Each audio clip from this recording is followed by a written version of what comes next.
Right.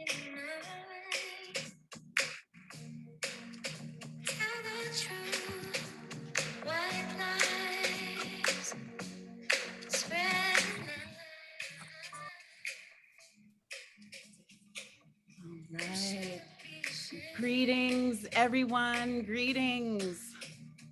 Welcome to the Southside Community Center Black Town Hall meeting. And it is my pleasure to host this evening's event. Give me just a moment to get situated.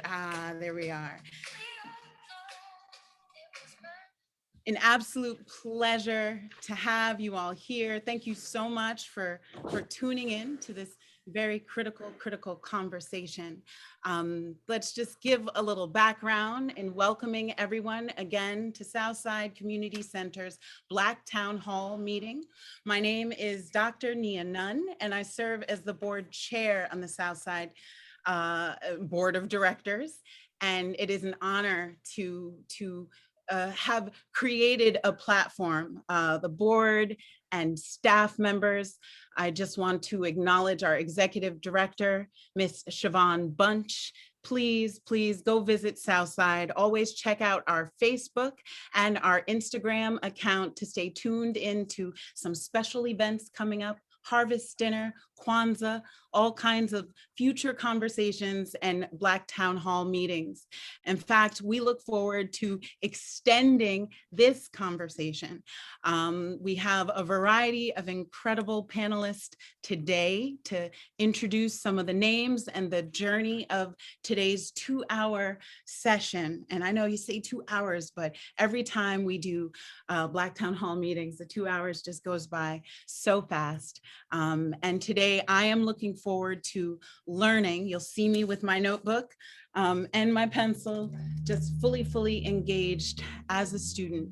And I am pleased to acknowledge that this is a dynamic partnership with the Ithaca Alumni Chapter of Delta Sigma Theta Sorority Incorporated, an organization I'm also a part of, wearing multiple head wraps. So it is a true honor to be guided by my sorors and committee members. I will pass the mic to my soror, Denise Lee, in just a moment. And in addition, I want to acknowledge the Cancer Resource Center, such a critical space in this community, and there's so much for us to learn. And so it is an honor, and hopefully as I stop sharing my screen for a moment, you can see the variety of beautiful faces on the screen. I'm going to name our panelists in a moment, but at this moment, I am going to pass the mic to my beloved soror and our community mother, soror Denise Lee. Thank you so very much. It is a true honor, and I feel blessed to be amongst such a wonderful grouping of just awesome people who will teach us. I'm ready to learn more. So I thank you for being here, the panelists. And I'm going to just share with you a little teeny bit about Delta Sigma Theta sorority. I want to introduce again, soror Nia Nunn and soror Ella Awa, and myself as the 3 committee chairpersons that had taken on what a wonderful, awesome job. And that is because we are doing something so special. First of all, I'd like to just let you know that Delta Sigma Theta sorority was founded in January in 1913. We are 108 years old. We were founded on the campus of Howard University by 22 unbelievably fantastic college-educated women. We are in Ithaca, New York, the Ithaca Alumni Chapter, and we are 41 years old. We were chartered at the historic St. James AME Zion Church right here in Ithaca. So we have our roots in Ithaca. Delta Sigma Theta sorority is the largest women's sorority. We have over 350,000 initiated members with 1,060 chartered members or charter chapters. We are all over the United States. We are an international sorority as well. Canada, England, West Africa, Korea, Japan, Jamaica, Virgin Islands, Germany, South Africa is our newest chapter, just to let you know. We do so many things. We have a 5-point thrust that I need for you to know right quick. Economic development. This is what we do. And you'll learn about why and how we're here today. Economic development, numero uno, here's my thumb. Educational development, international awareness and development, political awareness and involvement, and lastly, physical and mental health. And that is what brings us here today. So on that note, again, we're very happy to be partnering with the Cancer Resource Center. Kim, it has been a pleasure working with you and all of our special guests.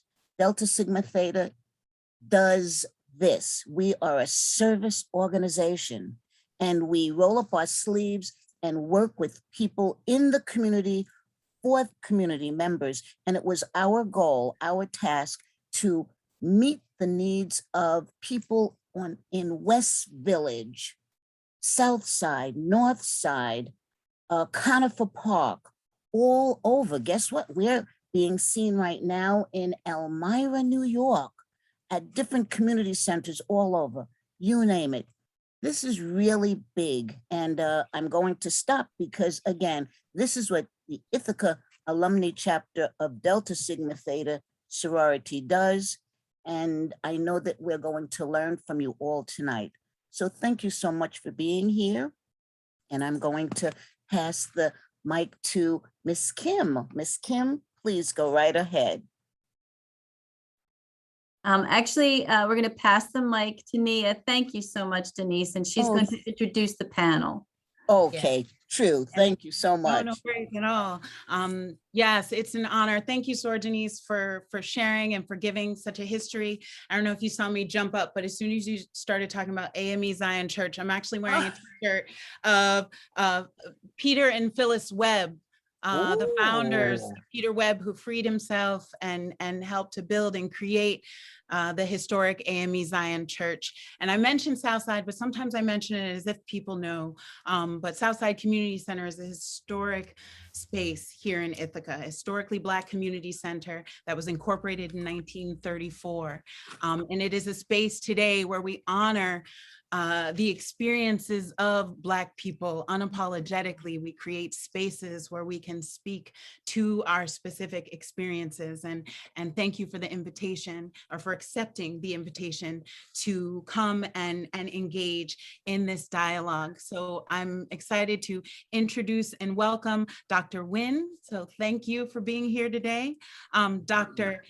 Yes, a breast cancer surgeon, Dr. John Clark, the Director of Occupational Medicine at Cornell University, Mr. Glenn Willock, the Assistant Professor in Health Administration and Public Health Programs at Roberts Wesleyan College in the School of Business. Herb Alexander, welcome, Chief Diversity Officer of Cayuga Medical Center Systems. Elizabeth Clark, the new Senior Director of Outpatient Nursing at Cayuga Medical Associates, and Dr. Andrea de Lima. Forgive me if I pronounced that incorrectly. I know that, yes, beautiful. Welcome, thank you for being here. The Vice President of Medical Affairs at Cayuga Medical Center, thank you. Dr. Sharon Bryant, welcome to the space. And Dr. Bryan is an Associate Dean of Diversity, Equity, and Inclusion at Decker College and co-director of STEP and UBMS, and Associate Professor, MPH, and Nursing. Mr. Rich Murray, welcome. And thank you for agreeing to tell your story with us today. Mr. Cal Walker, longtime leader who I personally honor and have witnessed lead in this community my entire life. So thank you for being here today. And now I am actually passing the mic to you, Ms. Kim, Executive Director of the Cancer Resource Center. Thank you. Thank you so much, Nia. And I want to thank you and Denise very much for giving the Cancer Resource Center this opportunity for this extremely important initiative and educational opportunity. I'm a two-time cancer survivor. I'm actually in Philadelphia right now to visit my father who has lung cancer and that's metastasized to his liver. So the executive director of the Cancer Resource Center isn't just what I do. The mission is very, very close to my heart. So what I'm going to present is some statistics. I had a wonderful Cornell student help me gather some of the statistics that show the differences between cancers, prostate and breast cancer, between the Black and white population. I'm going to present the breast cancer statistics first, and then we'll hear from Dr. Huynh, who has very applicable experience with breast cancer and their survivors. So need to share screen.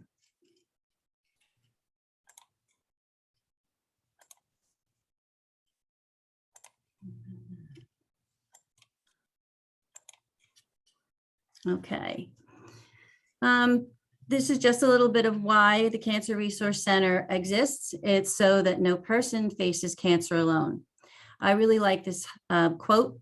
Hope is the ability to hear the music of the future. Faith is the courage to dance to it today. So I actually have to move the people so I can see my statistics.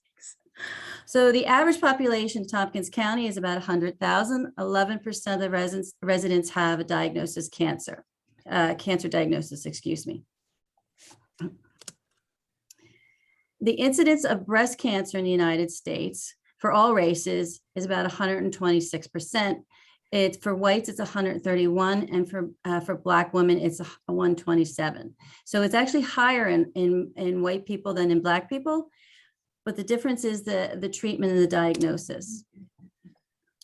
So the mortality rates for breast cancer is much higher for Black women than it is for white women. They have a 40% higher mortality rate than white women. Percentage of cases diagnosed at stage 1 is much higher for white women than it is with Black women. And the insurance coverage is very much higher in uninsured people is in Black people than white people. I'm sorry, I'm a little nervous. So I apologize for stumbling. So a lot of the reason that the diagnosis is higher for white women than Black women has to do with the fact that Black women are less insured. Okay, and now I will turn it over to Dr. Huynh. Thank you. Thank you for the opportunity to be here. You guys are doing great work. And so I'm going to share my screen before I get started.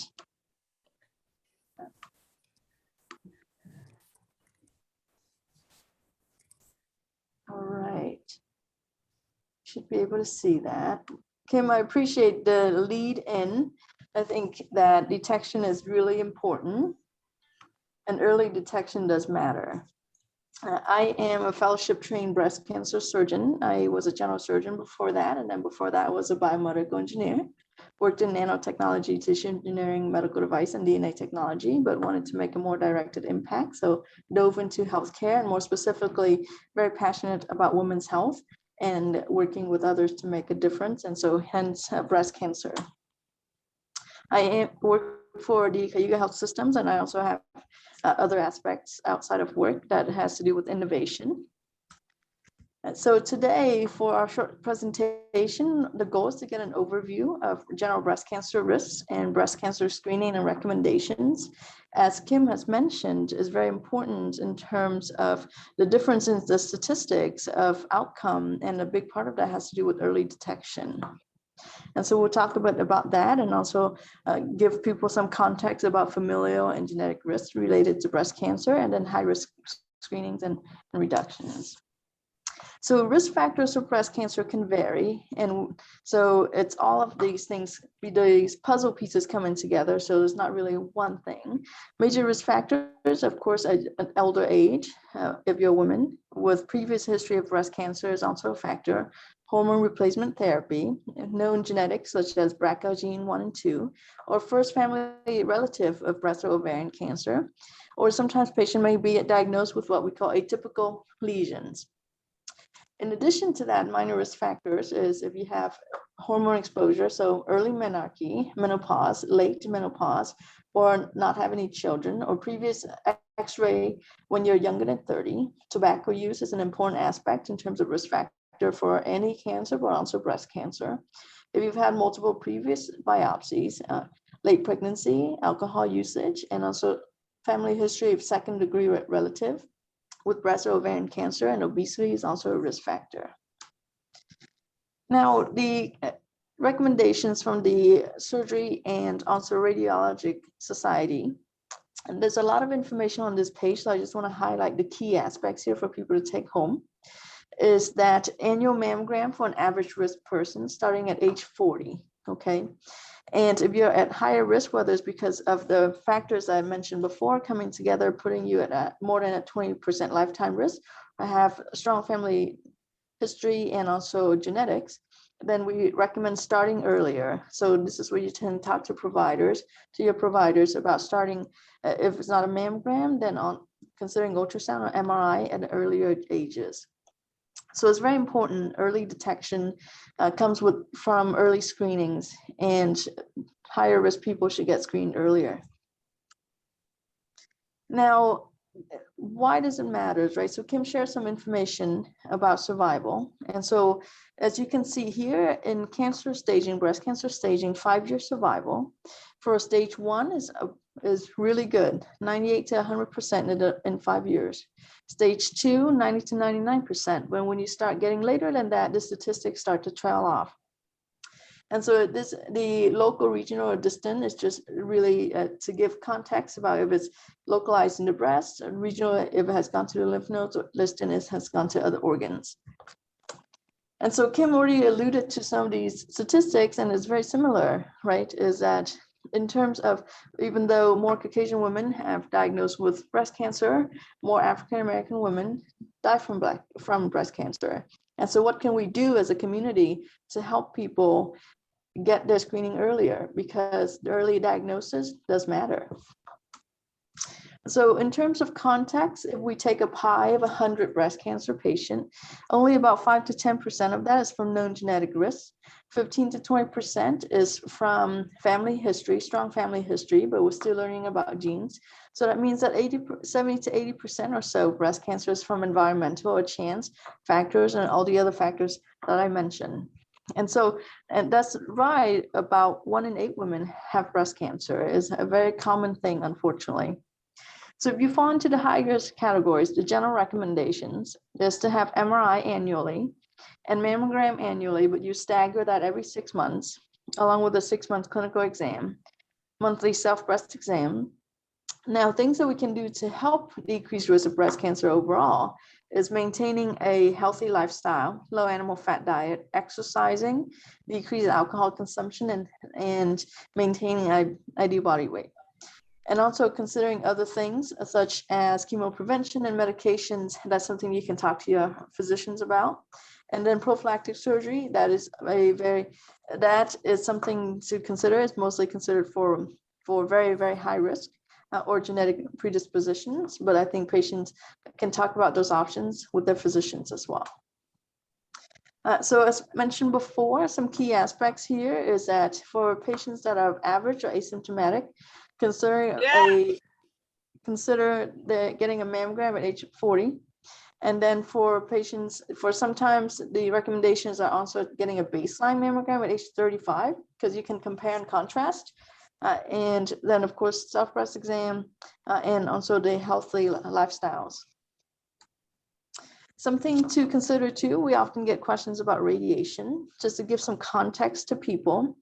Mammograms, 2 views of each breast is approximately 0.4 millisieverts. And the average of radiation exposure in every year for us is about 3. So you could see that there's a difference there in terms of the mammograms having a very minor radiation exposure compared to the things that we're already exposed to in our lives, just like having your computer right now and the basic radiation. Other things now, other modalities for imaging includes ultrasound and MRI. They don't have radiation, but just so that you can see here, mammograms is the standard of care. While thermograms have been utilized, it hasn't proven to be effective from the Surgical and Radiologic Society. Some of the resources for people, if they want to take a look, is breast360.org, the NCCN guidelines at Stanford, and some other places, such as Mayo Clinic, also have great information available. Thank you.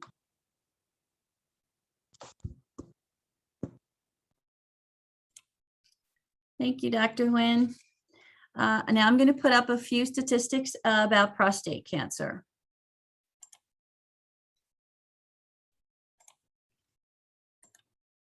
Okay. So white men actually have a lower incidence of prostate cancer compared to Black men. They have Black men have a 70% higher rate than white men. I almost said white women. Okay, for some reason, it's not. My PowerPoint is not. Hey, Kim, can I interrupt you just for a second? Somebody said that the Facebook Live video is not feeding right. Somebody just emailed me. Okay. Thank you. I'm checking with Haley right now. Okay.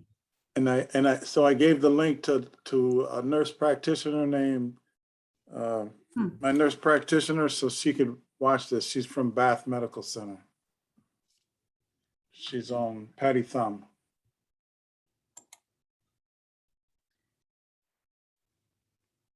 The good thing is we have everything recording right now. Thank you. But I'll double check some of the tech dynamics right If you see Patty Thumb, can you let her in? Because she's a nurse practitioner that helped me out through this process. Thank you.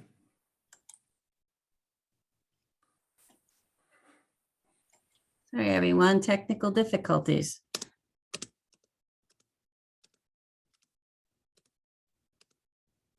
There we go. Okay, as I said, there's a much higher rate of incidence of prostate cancer in Black males versus white males. So, but white men, not only is there a higher incidence in Black males, the mortality rate for white men is lower. Black men are about twice as likely to die from prostate cancer in comparison to white men, which is really unacceptable. Black men are more susceptible to be undertreated for prostate cancer. I believe that Mr. Willock is going to address these statistics. Okay, so now we will go to Mr. Willock.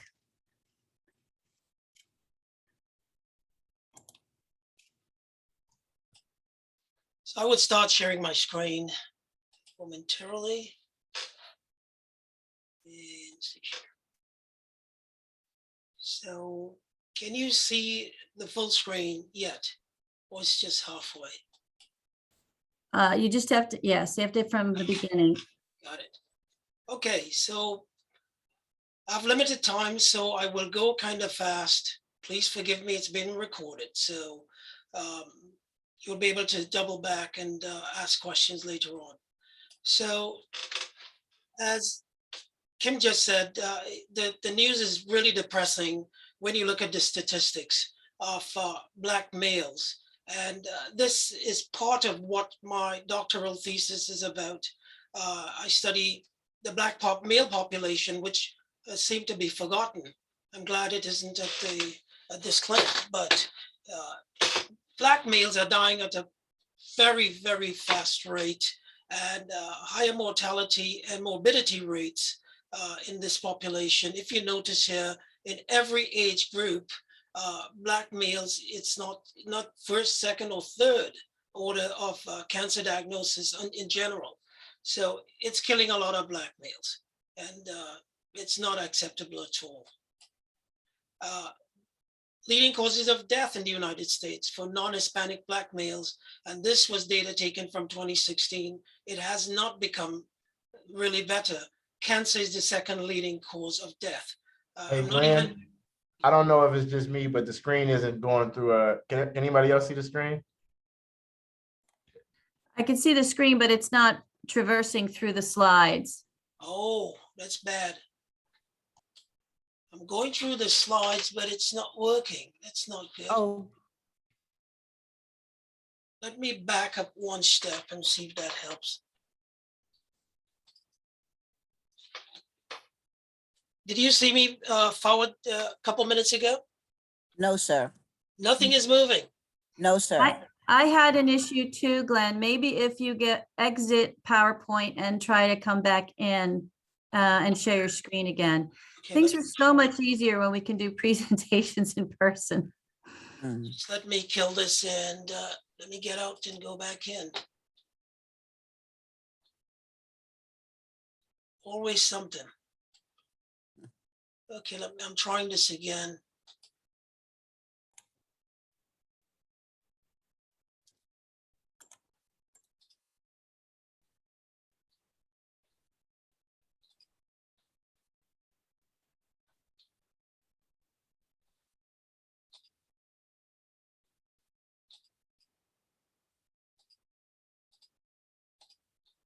Okay, I'm trying this again now.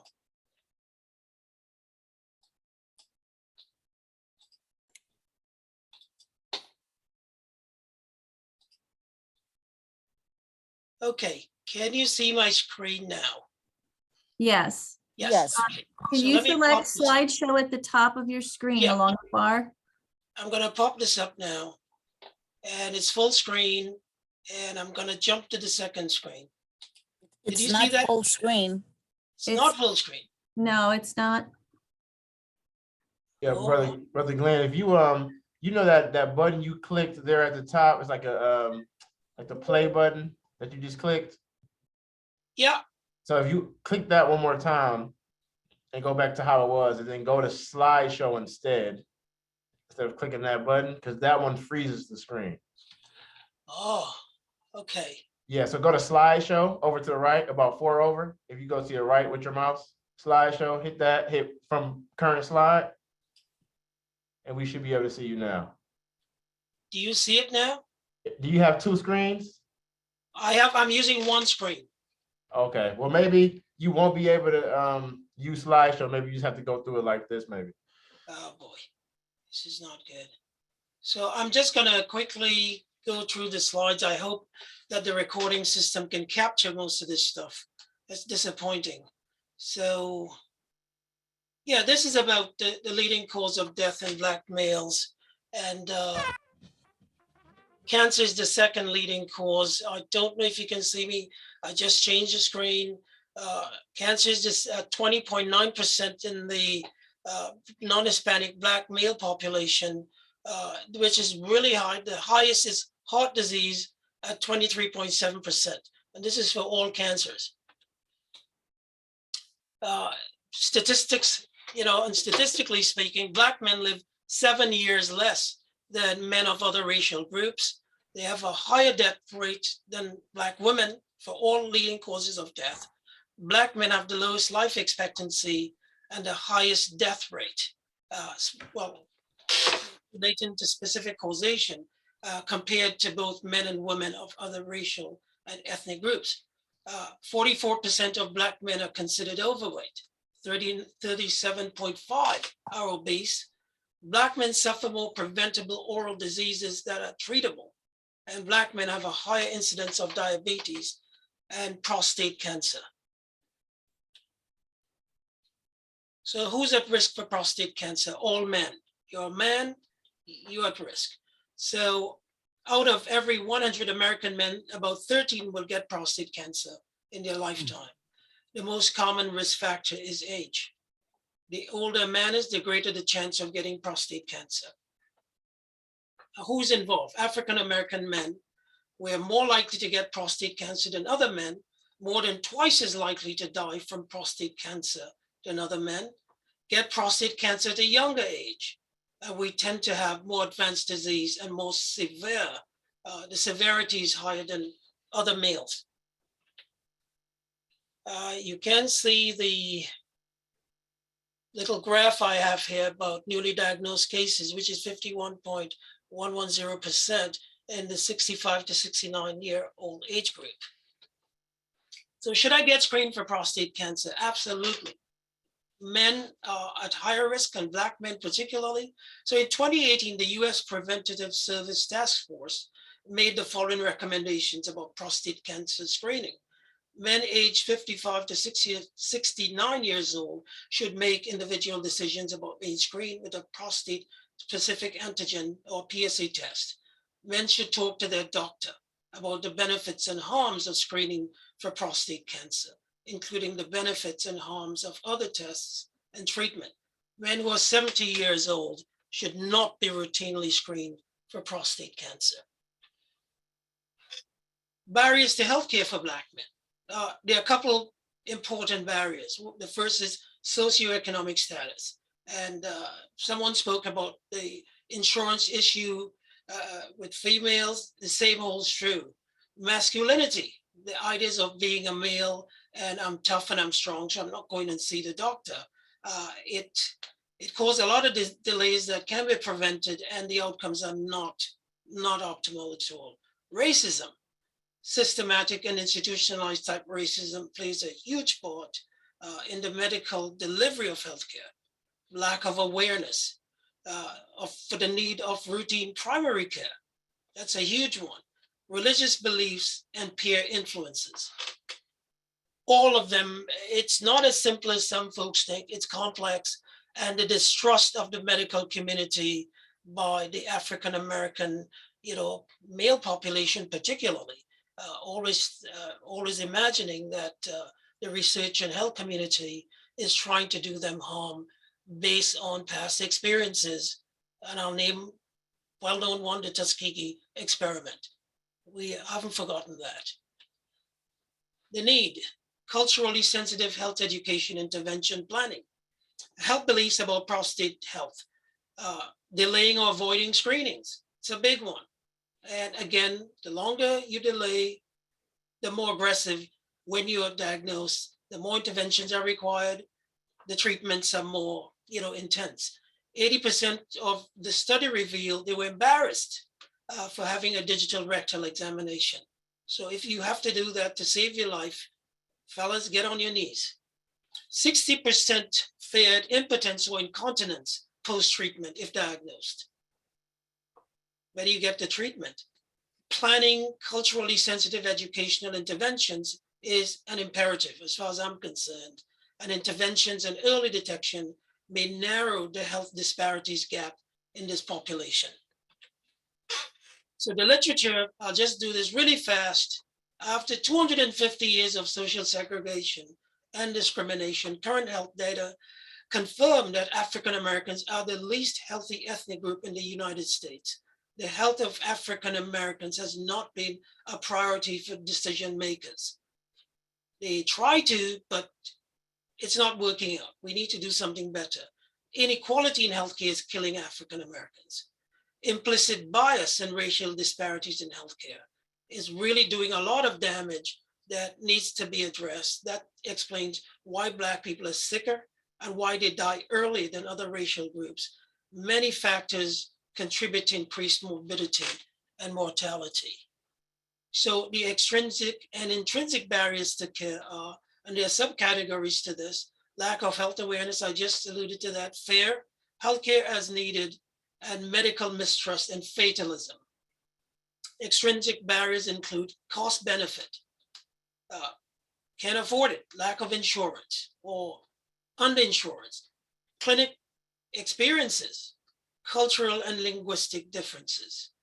And all these factors, it's not complete, obviously, but it just touches briefly on some of the reasons why Black males totally avoid contact with healthcare. And in my research, I'm doing a qualitative research. I switched from quantitative because it was problematic with the data set I had. But the idea is I'm finding out a lot of assumptions we make about Black males and their healthcare. A lot of them are unfounded so far, but the research is going to at least hopefully address these inconsistencies and help drive interventions. Thank you. And I apologize for that presentation not working properly. No worries, Mr. Willock. That was incredible. Thank you for your wisdom, your expertise. And forgive me, I just want to take a moment to just welcome some folks, say hello. We had some technical difficulties earlier as it related to getting the video up on our Southside page. We are there officially. Thank you so much. But this is recorded and we'll be sure to share the beginning if folks missed portions of that. But Mr. Willock, thank you so much for your presentation. And interesting, I was interrupted with some of the technical dynamics. We're doing great with time, but one of the questions that I was going to put out there that I feel like you have already answered in such a beautiful and powerful way is why is it so critical? Why is it so important that we honor Blackness, that we speak very specifically to the experiences of Black people unapologetically as it relates to cancer, as it relates to preventative healthcare. And you just very quickly hit us with a significant answer. And I appreciate you tuning in very specifically to the experiences of Black men. And I know I feel like I was nurtured with quantitative and very quickly transitioned into qualitative, like the heart, the human element of this work, this conversation, this life. So I thank you so much for your presentation. And next, we're passing the mic to Dr. Sharon Bryant. And let me be sure that you have, yes, access to everything. Thank you for being here, Dr. Bryant. Good evening. Thank you so much for inviting me. I just have a few remarks as a breast cancer survivor. The first one is mammograms. You have to get your yearly mammogram, especially women who are age 40 and above. And I know a few years ago there was some confusions in which they started recommending that women get their mammograms every 2 years or every 3 years, and it caused it could cause some confusion with people. But if your insurance pays for you to have a mammogram every year, I definitely would encourage you to get your mammogram every year, your monthly breast self-exams, your clinical breast exams when you see your provider. As a breast cancer survivor, I see my oncologist twice a year, every 6 months. And so I get a clinical breast exam every 6 months from her. Also, along the lines with the mammogram, make sure you're getting your full report. I thought I was getting my full report every year. Maybe a month or so after my mammogram, I would get a report saying my mammogram was fine. But unbeknownst to me, I was not getting the full report that the radiologist was writing. Because if I had known that he or she discovered calcification on my breast and that person was calling it benign, I would have gone for a second opinion. So my report mentioned benign calcifications for about 4 years before my breast cancer was discovered. And it wasn't discovered by a mammogram. It was too small for a mammogram to see, and it was discovered with the ultrasound. My nurse practitioner, I call her like my angel, my lifesaver, because she decided that this year, from reading the radiologist report, she decided that I should also have an ultrasound. And the ultrasound is what found my cancer tumor. It was the size of a half of a green pea, so you could see it's very tiny, and it was a mammogram probably wouldn't have detected it, and it wasn't detected by a mammogram. But that gets to my second, another one of my points is about getting a second opinion. We might feel very comfortable with our providers, but for many of us upstate, we live in small communities in which our providers, they are very well for primary care health. Some of our providers, because they may not see the full range of cancer like people in other areas that have larger populations, larger practices.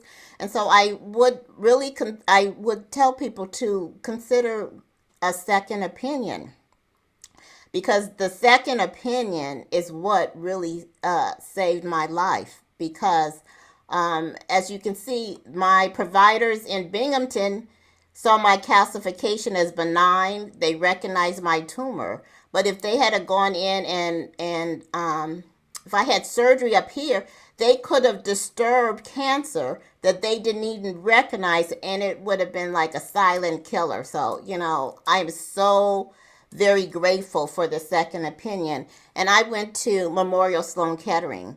I tell you to really investigate your insurance plans, because my plan allowed us to go to the Centers for Excellence. So there are a couple Center for Excellence. I can't remember all of them, but they have a Cancer Center for Excellence. They have an Infertility Center for Excellence, and they have several more that I don't remember the name of. But what the Cancer Center for Excellence allowed me to do was I didn't have any co-pays. They paid my travel expenses, lodging, food. I found out I had cancer right when I was going on sabbatical, and I quickly switched my sabbatical to a medical leave. But I had rented my house out, and so I moved to California to stay with my mother. And she and my sister helped me to raise my son during this transition. But because I had moved my address to California, my health insurance paid for my mother and I to fly back and forth from from San Diego to New York to get treatment, because my insurance covered having a companion to be with me. And it's when I went to Memorial Sloan Kettering and they looked at my mammograms. And now I can tell you, I thought I was having my mammograms were very good because I had nothing to compare it to. When I sent all of my reports to Memorial Sloan Kettering and they looked at my mammograms and they did their own mammograms on me, I saw how their technicians, all the different equipment that I had never experienced before. And it was there that they discovered the benign calcification was cancer. And so thank goodness my mother was with me, because to think you're going to have like a little tumor and to then need a mastectomy for cancer that it wasn't discovered in my town really kind of shook me. I then my son was going into 6th grade. I'm a single parent. You know, I wanted to see my son, grow up. And so having the best treatment that I mean, from Memorial Sloan Kettering, even up here now, when I need to see my providers, I can take the bus down, I can drive down, I can spend the night in the hotel. All of my expenses are covered. So I can maintain my relationship with those providers. And the last thing that I want to say, most people say when you go through as a cancer survivor, there always is a lesson to learn. And my lesson was to put myself first. And I'm sorry that it took cancer for me to learn that, because, I'm caring for my son. I have family. I have a job. I have, animals to take care of. There were and my students. We, as professors, you know how much we love our students. I had my students.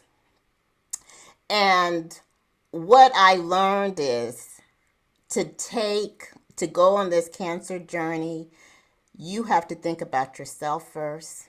My son, my mother and my sister raised my son in California. My mother brought him to visit me. When I had a break in treatment, I went to visit him. He survived. He not only survived, he thrived in that new environment. And because I was willing to put myself in that position in which I needed help and support, I can't tell you how my students, I have so many former students that are in the New York City area that are clinicians.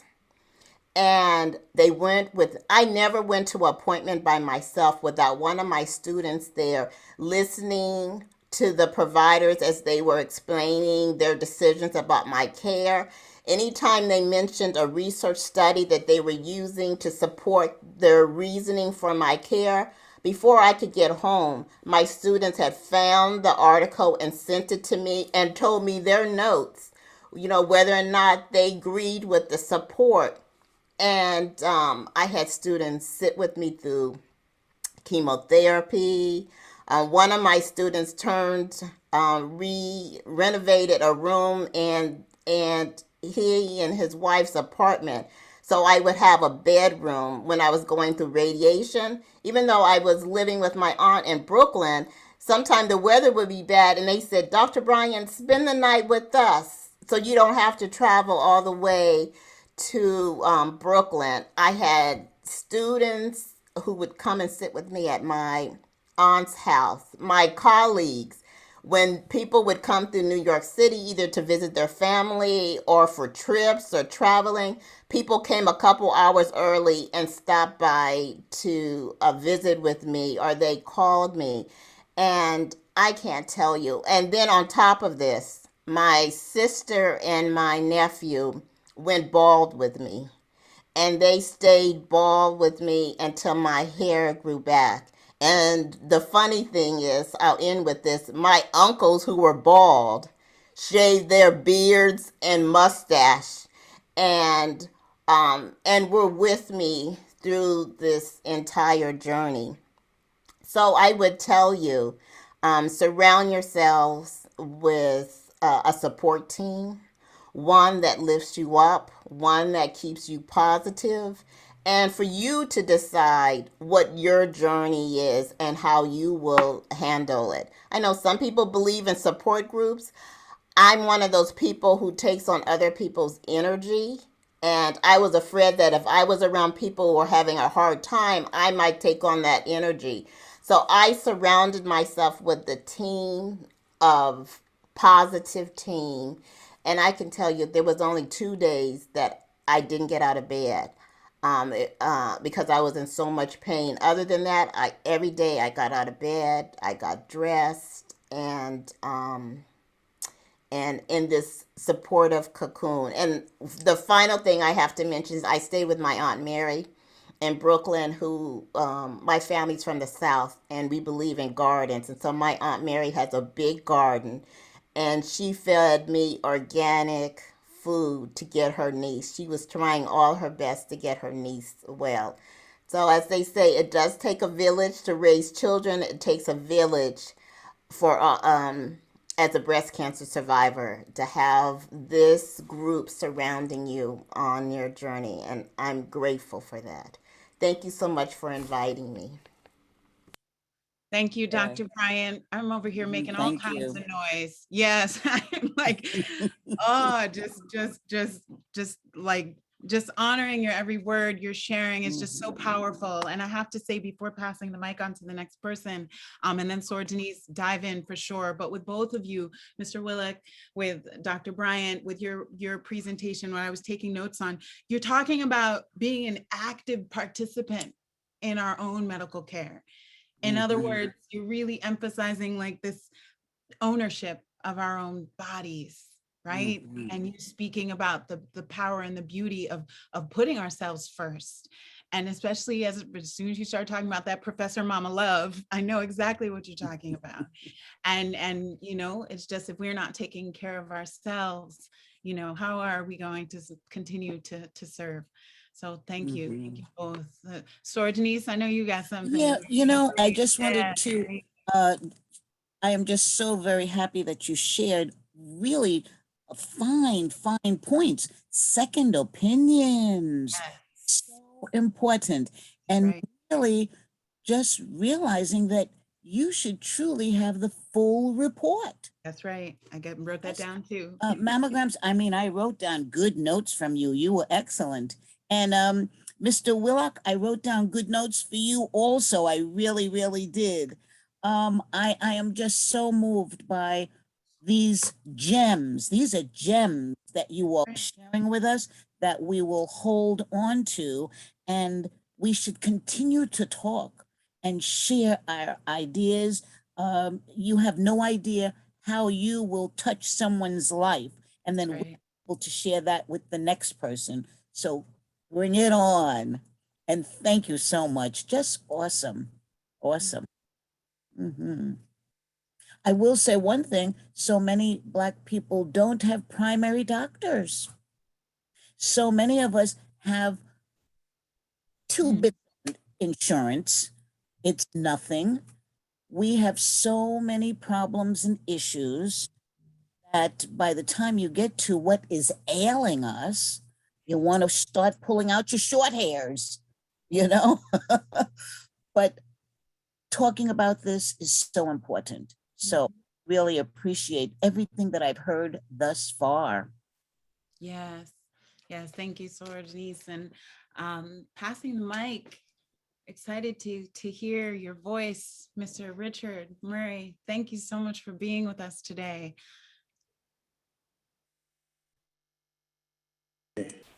All right, how y'all doing? My name is Richard Murray. I'm an Ithaca kid, as everybody knows. Born in '62 here, born to a white woman and a Black man. 20 years in the Army, another 19 years running distribution centers all over the United States. On the line now is a nurse practitioner. She's feeding in Patricia Thumb at the Bath VA. And I tell Black people along the way, she's a white woman. And had she not took the time to give me that PSA test back January 6th, my story would have been so different.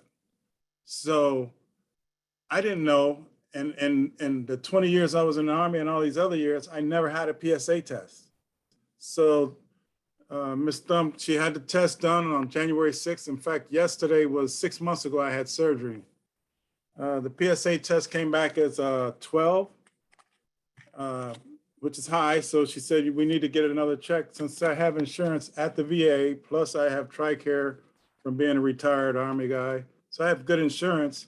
I said, let me get ahead of this, like everyone else said here, take care of your own health care. And I said, I'm gonna contact Ithaca Urology, Dr. Vora, who was a great doctor. And he took me in, he said, yeah, I'll look at his records, send me the stuff. He took me in, he says, there's nothing showing on the ultrasound the digital rectal exam didn't show anything. He said, but your scores are elevated, so let's go a little deeper. So we did the biopsy, and it came back with 2 sectors had stage 1 and another sector had stage 2, which was a 3+4 score, which is the lower end of the stage 2.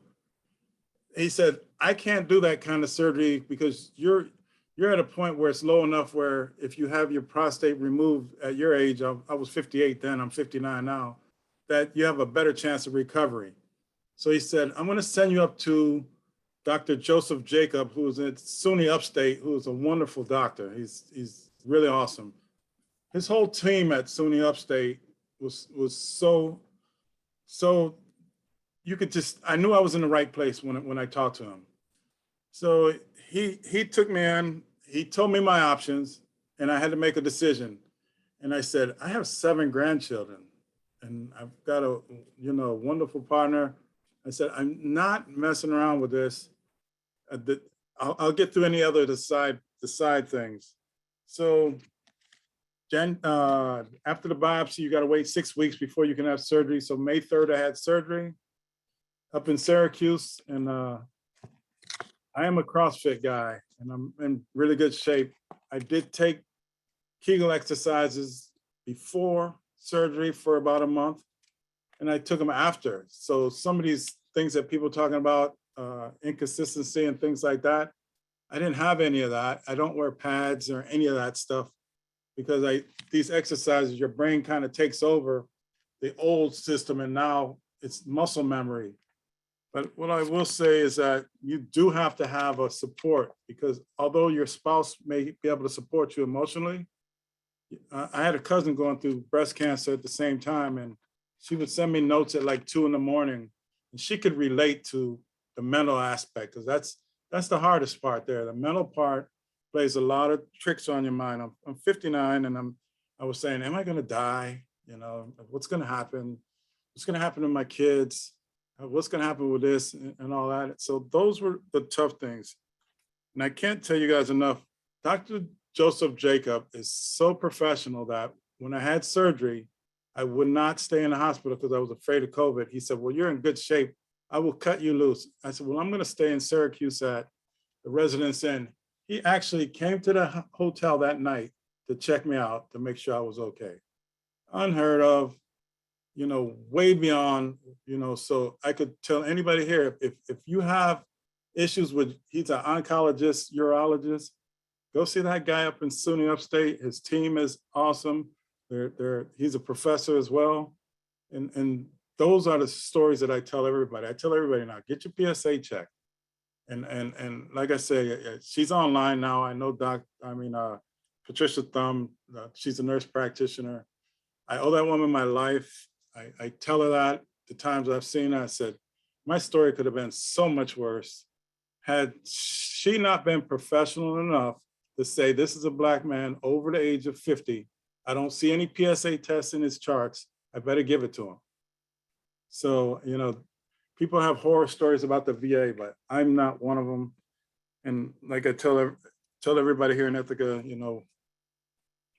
go out there and get it. There's a lot of people that lived, and there's a lot of people that died. So, if I could tell my story to anybody that listens, I tell them all, don't be embarrassed about what's going on. And believe me, it's a teaching hospital up there in SUNY.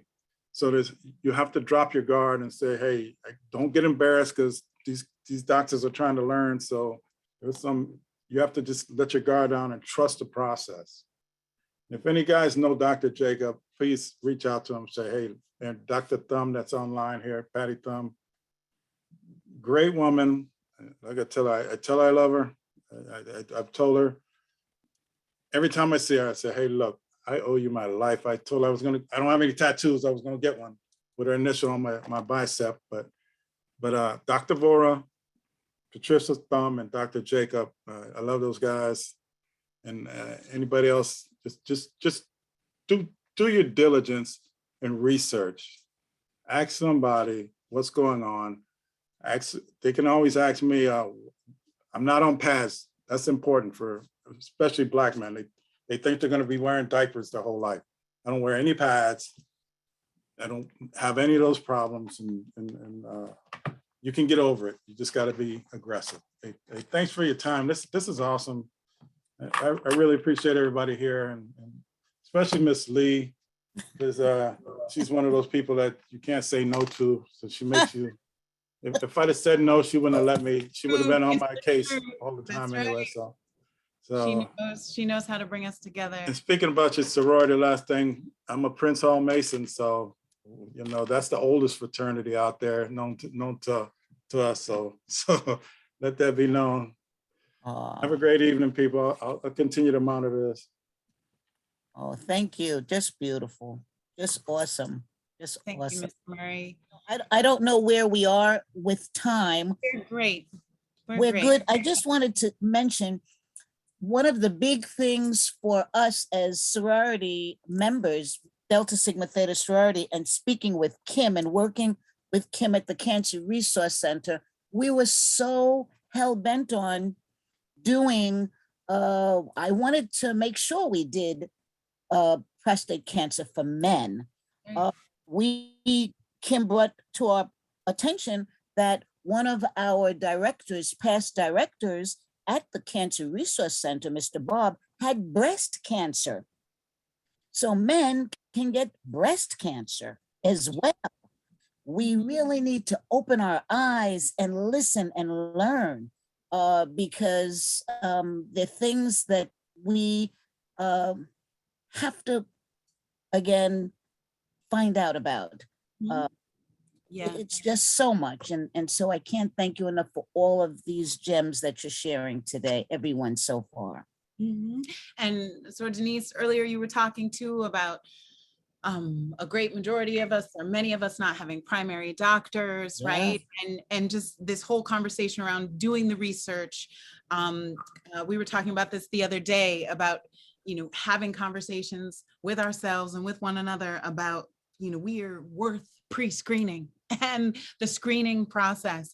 And so one of the things that I want to mention is that we're working very closely with the Cancer Resource Center to provide a free screening in the community. And so we'll come with more details about that soon.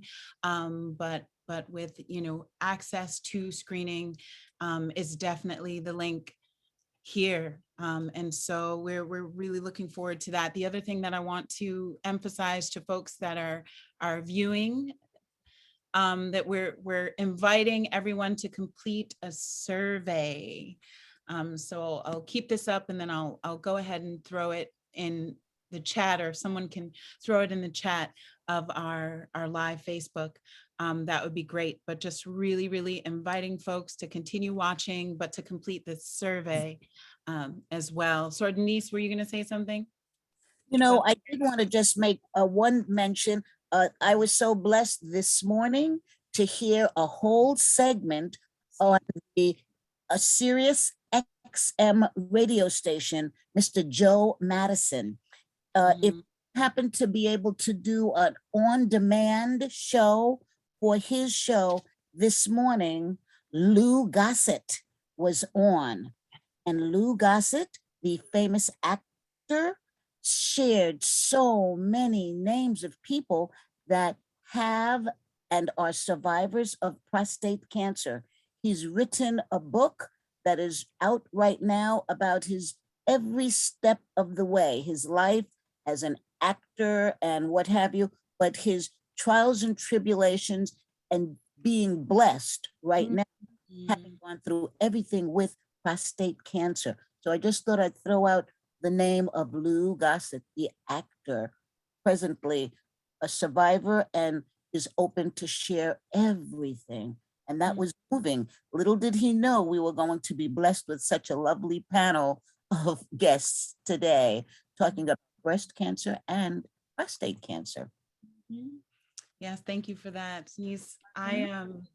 I was also thinking with Dr. Bryant sharing, I wanted to ask about age, just because recently I saw on a television show, I think it was The View, there were several sets of mothers and daughters. So a Black mother and her daughter, Latina, her daughter, and both, were found to have breast cancer. But the young women, they were 30. They were in their early 30s, or actually 30 years old. And so I wonder what you think, Dr. Bryant, about encouraging women, particularly Black and Brown women, to have the screening even earlier, even in our 30s, or those of us just turned 40. Well, I also would say that you really have to talk to your family because, in many Black families, we keep things a secret. Like people are very private. Some people go through things and don't share that kind of information. And I'm encouraging us to really, if we are a cancer survivor, that we speak about it in our family. There wasn't any it wasn't in my family. I had a distant cousin who had breast cancer, so I don't have the breast cancer gene.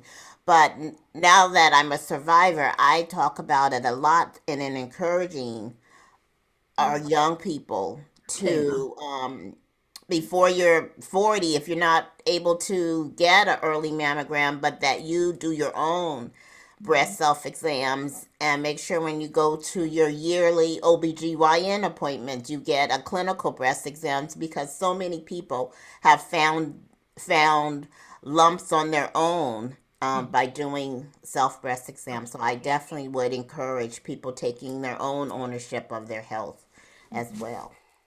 No, thank you. Thank you, Dr. Ryan. Richard, I have a question for you. Excuse me, Dr. Nia, I just wanted to follow up with what Dr. Bryant said. The statistic for women under 40 who do the 71% of the breast cancers found are through self-exam for women under 40. So self-examination is extremely important. Well, thank you for that, Kim. Absolutely. Yeah, I had seen that and I was just like, I wondered if that is something that we should be encouraging at a different level. So thank you so much. I do have a question for Richard. Richard, I wanted to talk about just the emotional stability, the mental aspect that you were speaking of, that you said like there was just a cousin, or there's someone in the same circumstance that could really, really, truly understand what you were experiencing. But are there thoughts or advice or what's needed in terms of tuning in? I am a PTSD survivor. I'm a war veteran on top of all of that. So, I go to the VA and I'm 6'2", 230. So I'm a big guy. So most guys, they have this bravado about them. So I do go to mental health counseling once a month just to speak to a social worker. I'm not crazy, but work through some of that. And during this cancer diagnosis, it was much worse. I was, I internalized everything, and I got to give one more shout out to Claire Agrawal at the Cayuga Wellness Center. She's a physical therapist, and it was her as well and her team there, the people that work there. Had they not, they take such good care of not only working out the physical issues, but helping you get past the mental part, saying, hey, look, take it easy, don't overdo this. I know you want to get back to 100%. But because I have PTSD, once I wake up in the middle of the night, I don't want to go back to sleep, and that's tough. And my cousin, her name is Megan, she's in Binghamton. She's a school teacher here at Ithaca College, and she had a double mastectomy, and she would tell me, she said, I'm going to talk to you. I'm going to send you a message. Don't answer back till the morning, but I just got to get this off my chest. And it was her that helped me get through a lot of this. And like I said, I got a wonderful partner, and I felt bad for her because I know there was times that I shut down, and I don't speak very loud to a lot of people, period. But you got to remember, like I said, a war veteran. I've been successful in the private sector, director of logistics for 3 major Fortune 500 companies. And, I was so successful that now I didn't have control over anything. And like I said, Patricia Thumb and the medical team, if you ask the right questions and you do your research, you find most the answers you need. But sometimes you do have to ask the right questions. And I would tell Black people, every white doctor is not your enemy. Just because we have a history of the Tuskegee incidents and things like that, that we are reluctant to trust our medical teams, and we shouldn't be like that, because it's characterizing them in a bad light, and you don't even know their intent, to be honest with you. So, like I said, the mental part of it, that was the worst. The physical part, like I said, no, I still do push-ups every day. I'm in great shape. I'm 59. I outwork a whole lot of these guys, and I'm in good shape. I got two 28-year-old boys and a 25-year-old. Them guys ain't even try to touch. They ain't even gonna try me. So I appreciate you guys. This is great, and it's great. The Cancer Resource Center also has a nice class that helped me out. It was called Writing for Cancer at the Cancer Resource Center. I was the only guy and a bunch of women in there. And you get this, she asks you a bunch of questions. She says, write this down. Then you express yourself, and you don't get the answer. You just get to express. So that got me past it too. So 6 months ago yesterday, I had surgery, and look at me now. So I'm not as good looking as Dr. Clark there. I mean, he looks like he's in great shape, and Herb Alexander, but I'm doing okay, man. Thanks. We're so grateful to have you here, for real. And I did want to emphasize the mental wellness, the mental health component. And as you have encouraged folks to seek support always, and particularly our people, regardless of the circumstances, but in this case, recognizing the significance. Appreciate you guys. Thank you. All right. And coming to the stage, I am very excited to pass the mic to our beloved Mr. Cal Walker. Thank you for being here.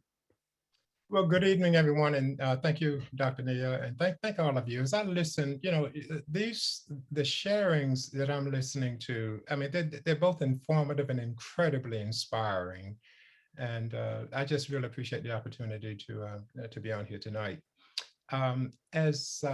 As Dr. Bryant said, when you go through cancer, there's some key lessons to learn. And I just want to start out by saying that one of the major lessons that I've learned is the higher emphasis on self-care, which also includes, for me, better stress management. And you know what else? Just taking time to be. And in that process, I have developed a much greater appreciation for the adage that reminds us that we are human beings and not human doings. And that has really been amplified for me, in major ways. So I want to talk about my experience really in three quick phases. I want to talk about pre-cancer, going through cancer, and now going forward and continuing on. For me, cancer is very much in the rearview mirror, but there is some key awareness and preventative measures and self-care measures that I have to follow. So I just want to start by saying, next month will actually be, oh my goodness, it'll be 7 years. It was December of 2014. Folks, I went to bed one Friday night feeling healthy as an ox. I was 61 at the time. I'm almost 68 now. But I went to bed that Friday night. I was feeling great. I was thinking about all the stuff I was going to do the next morning. Folks, I got up the next morning. I could not walk the 8 steps from my bed to my bathroom. I literally walked 4 steps and had to sit on the floor. I was not in any pain. I was just inexplicably, totally wiped out. I had no energy. And so I ended up, it was a Saturday morning. I ended up spending most of the time in the bed that weekend. Everybody like, you still in the bed? I mean, you Mr. Energizer Bunny, you always up doing stuff, right? And so that Monday morning, I went to the doctor and explained I was just overcome by fatigue. I ended up spending pretty much the rest of that next week in bed. And folks, I went to the doctor 7 days later, and guess what? I had lost 21 pounds in a 7-day period. And then besides the fatigue, I started becoming severely symptomatic. I had, I started running a fever. I had some chills.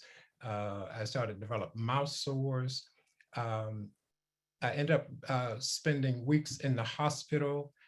It started with a couple emergency room doctors. By the end of the 4th week, there were literally 5 additional doctors from different specialties trying to figure out what was wrong with me. And you know what? It was a medical anomaly as far as I'm concerned.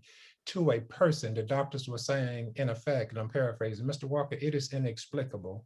One doctor said, we see you wasting away, and yet our medical tests are all coming back, quote unquote, in the normal range. It was baffling. At one point, they were talking about sending me to Baltimore, to Johns Hopkins, or to Boston, or to New York City. And so it took 4 weeks. I'm not going to go through all the gory details, but it literally took 4 weeks to get a diagnosis as a result of a biopsy.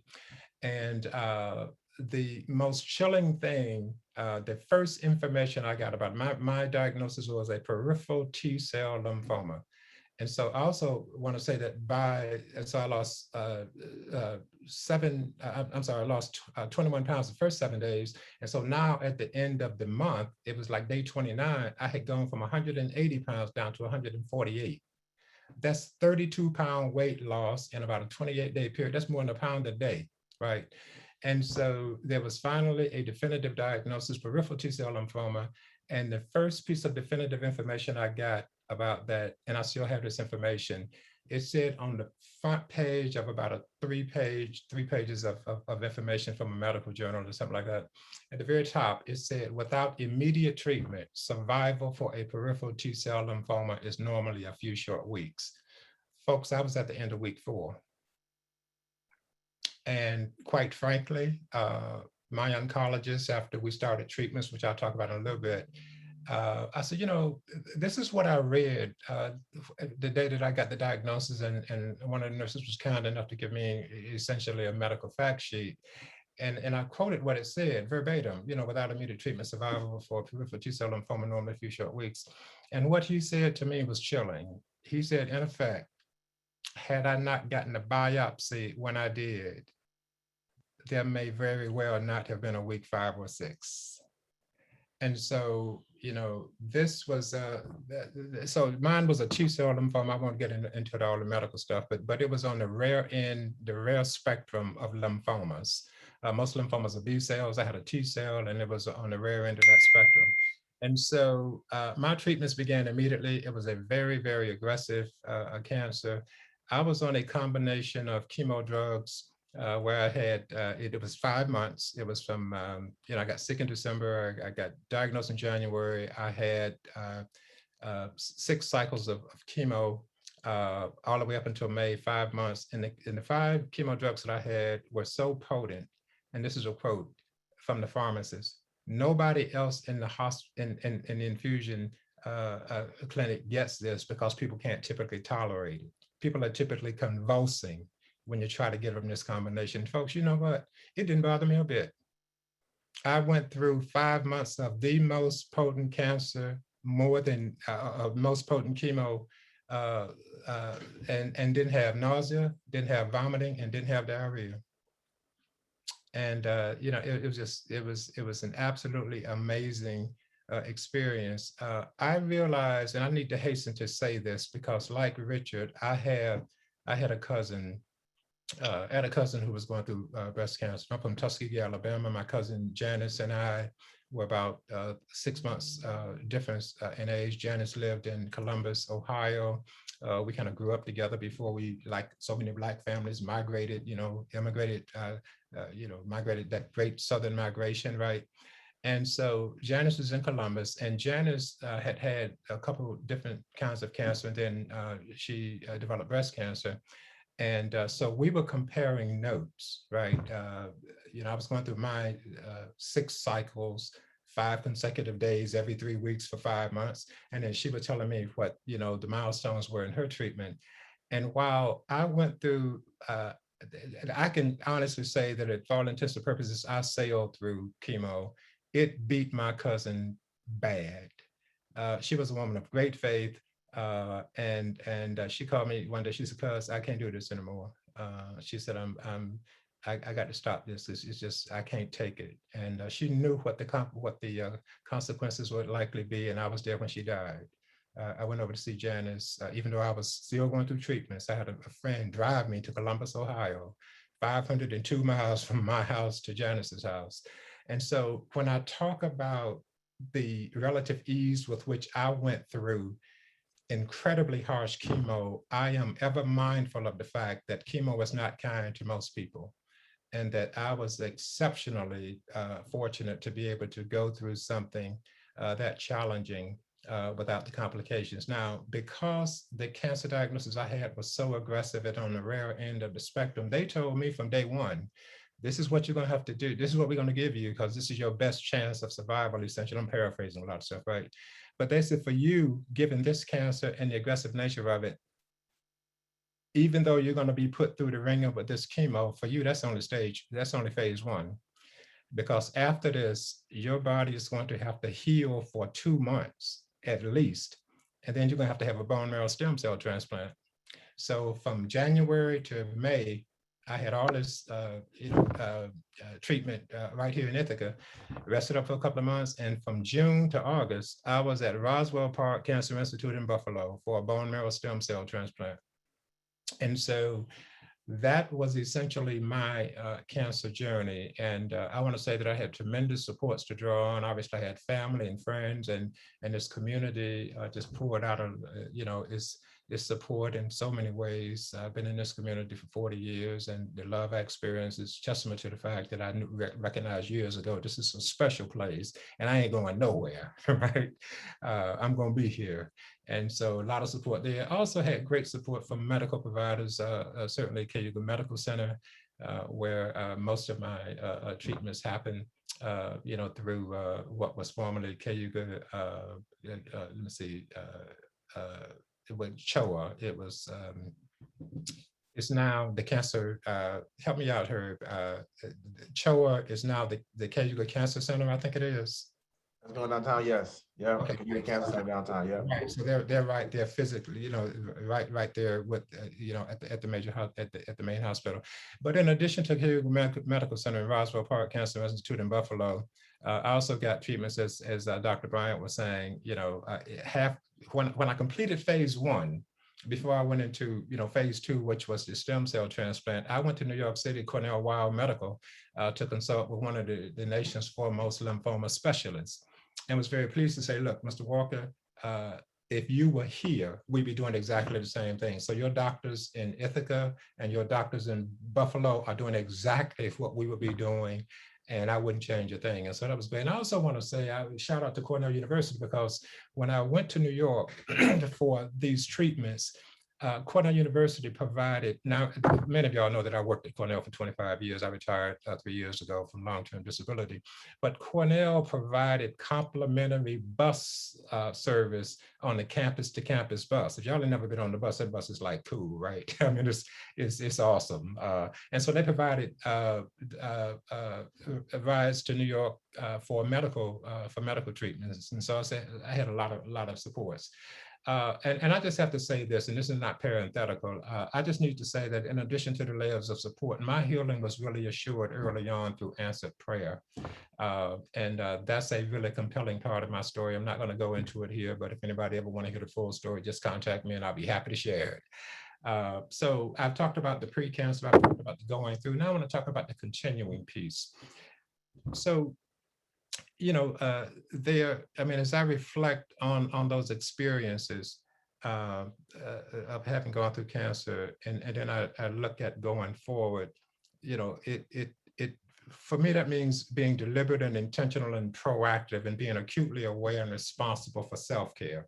And that self-care I've alluded to some degree, but in a really practical way, even from a medical standpoint, it's, as folks have already said, it's doing the screenings and being aware of various preventative measures. When I went through all that chemo, one of the things that Dr. Bell told me is that, Mr. Walker, you're getting like massive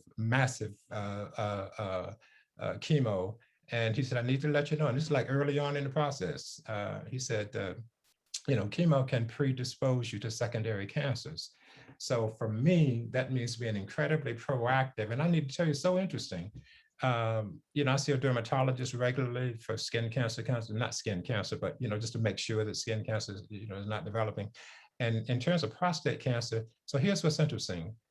Just today, this morning at 6 o'clock, I left going to the University of Rochester because my urologist here referred me there as a result of an MRI that I had over in Rochester. Again, Dr. Sami Husseini, who's partnered with Dr. Vora that Richard just mentioned, and those folks are amazing. But he referred me to a urologist over at the University of Rochester. I left Ithaca at 6 o'clock this morning. I had a 9 o'clock appointment. I had a fusion prostate biopsy. Now, this is the fourth one, because over the last 10 years, I've had 3 other prostate biopsies, but this one was kind of a different one. It was a fusion biopsy. I went over to, drove over this morning, left here at 6 o'clock, got there at 8 for my 9 o'clock appointment. I was done by 10, hopped in the car, came back. I was here, I was back in Ithaca by noon. So that was just this morning. Right, a biopsy. So I'm obviously waiting on the results, and I got a follow-up appointment with the doctor there, Dr. Jean Joseph, in the University of Rochester. I got a follow-up appointment exactly 2 weeks from today.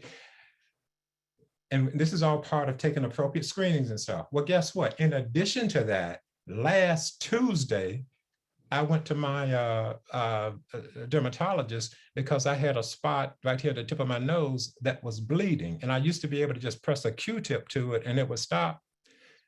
2 weeks ago, I must have gone through 15 Q-tips pressing on that, and it didn't stop. And I said, okay, this is not good. So I called my dermatologist. You need to see me because I need to know if this is, something. So that was last Tuesday. So I'm waiting on the biopsy results from that. So what I'm saying is that even though that major cancer that I went through is in the rearview mirror, I have to be ever attentive, ever aware, ever vigilant, right?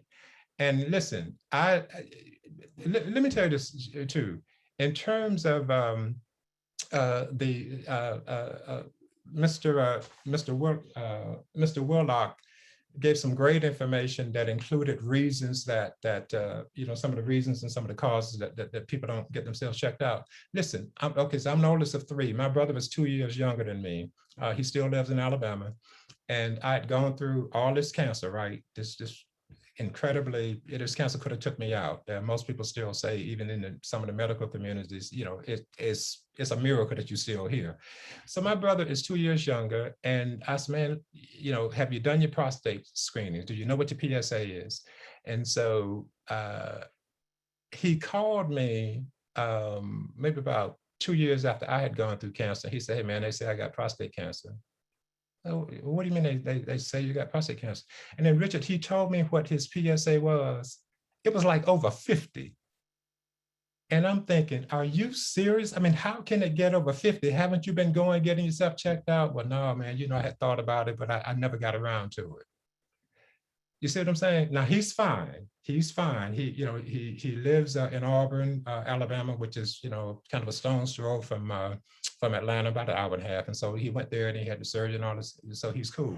But my point is here, even a family member, after I had gone through that, right? And I'm saying, hey man, remember Dad had prostate biopsies, so we got to be careful about this stuff. And so thank God he's fine now. But some of those reasons that Mr. Warlock talked about, men can just be stubborn. And I'm not one. Clearly, Richard is not one. We do what we need to do. And I just defied this stereotypical male thing about being reluctant to go to the doctor. I would go to the doctor at a heartbeat because I don't want to be sitting around guessing and stressing about stuff, right? And in terms of the prostate screening, men just need to get over this digital rectal exam, right? Because this modesty could lead to a shortening of your mortality, really. And so just get serious, and like the man said, just get on your knees and go ahead and get the exam. And contrary to what the saying is, ignorance is not bliss. And also contrary to what you don't know can't hurt you. what you don't know can kill you, right? And so, yeah, going to get a biopsy, yeah, all this stuff takes time and this kind of stuff. And a lot of brothers say, you know, man, it's just inconvenient and you got to take the time and it is and that. My feeling is, look, taking time now or failing to take time now could shorten your lifetime going forward. And that's just the bottom line. This is no joke. I mean, this is deep, serious stuff. And so that's why I especially appreciate the conversation that we're having now. You know, and when people talk about cancer, and I remember, I mean, I got cousins who, when I was diagnosed, some of them wouldn't even say the word cancer, right? And for a lot of people, you know, medical diagnosis as cancer is one of the most feared and most dreaded words in the English language. And for many people, you know, it's incredibly disempowering. And candidly, there are still folks who think about it as a death sentence, you know, and I'm hoping that through events like the one we're doing now, and hopefully the ones that are happening all over the country, that more and more people will begin to realize that, you know, this disease is a challenge that we must meet and not a malady that we need to surrender to. So that's the long and short of my story. And I appreciate you all, you know, listening and the opportunity to share. Thank you, Mr. Walker. I'm taking notes and processing and listening all at the same time. Your emphasis on self-care is everything. And I think it only makes sense that since you have so many young people for many, many years falling in love with reading, and we're ready for your book. Okay, it's time for your book, Mr. Walker. You know, that's been said to me on several occasions, my friend, and I want you to know that I receive it and I need to get proactive about getting it done. So thank you. That's right. The whole story, like for real, we're truly, truly grateful. This listening is amazing. And we're actually doing a great job with time. And we have my friend Khalil Bey, Nation, Mr. Nation. Nation is traveling right now, but I believe he said something about being in the mountains. Mr. Khalil, are you there? I wonder if I can. And if not, if we're disconnected, but maybe, oh. There he is. Yes. Okay. Hey, Denise. Hi, how are you? All right. Back at you. Oh, yeah. Yes. I'm so grateful you're here. Thank you so much for agreeing to come on and share a little bit about your story, sir. Nation, it's a pleasure. Okay. You want me to just jump right in there? I think so. You and I had a beautiful conversation on the phone the other night, and it's Right. just giving you the space to tell your story.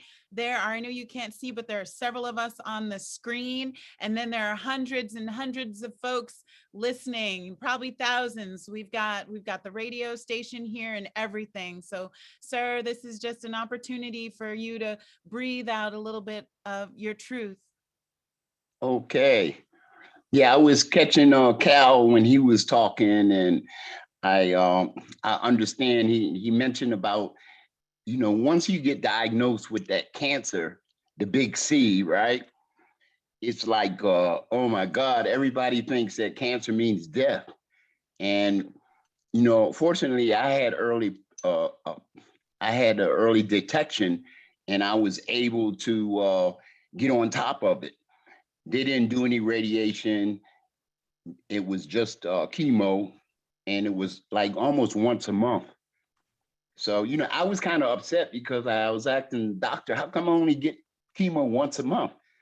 And they said, well, we didn't think that your cancer was a needed aggressive treatment. So I said, cool, I'll go for that. But now let me tell you, I got so depressed because right after I got diagnosed, here comes COVID-19. And who's on top of the list? Those over 65 with impaired immune system. And the chemo had really beat me up as far as my immune system was concerned. And I was depressed. And fortunately, I had a lot of the brothers, from the community that came by and they looked out for me. They showed me some love, and they, like, it was almost like them saying, Khalil, you got to get up from there. Don't be, wallowing around in that muck. You know what I'm saying? You got to get up from there. You got other things to do.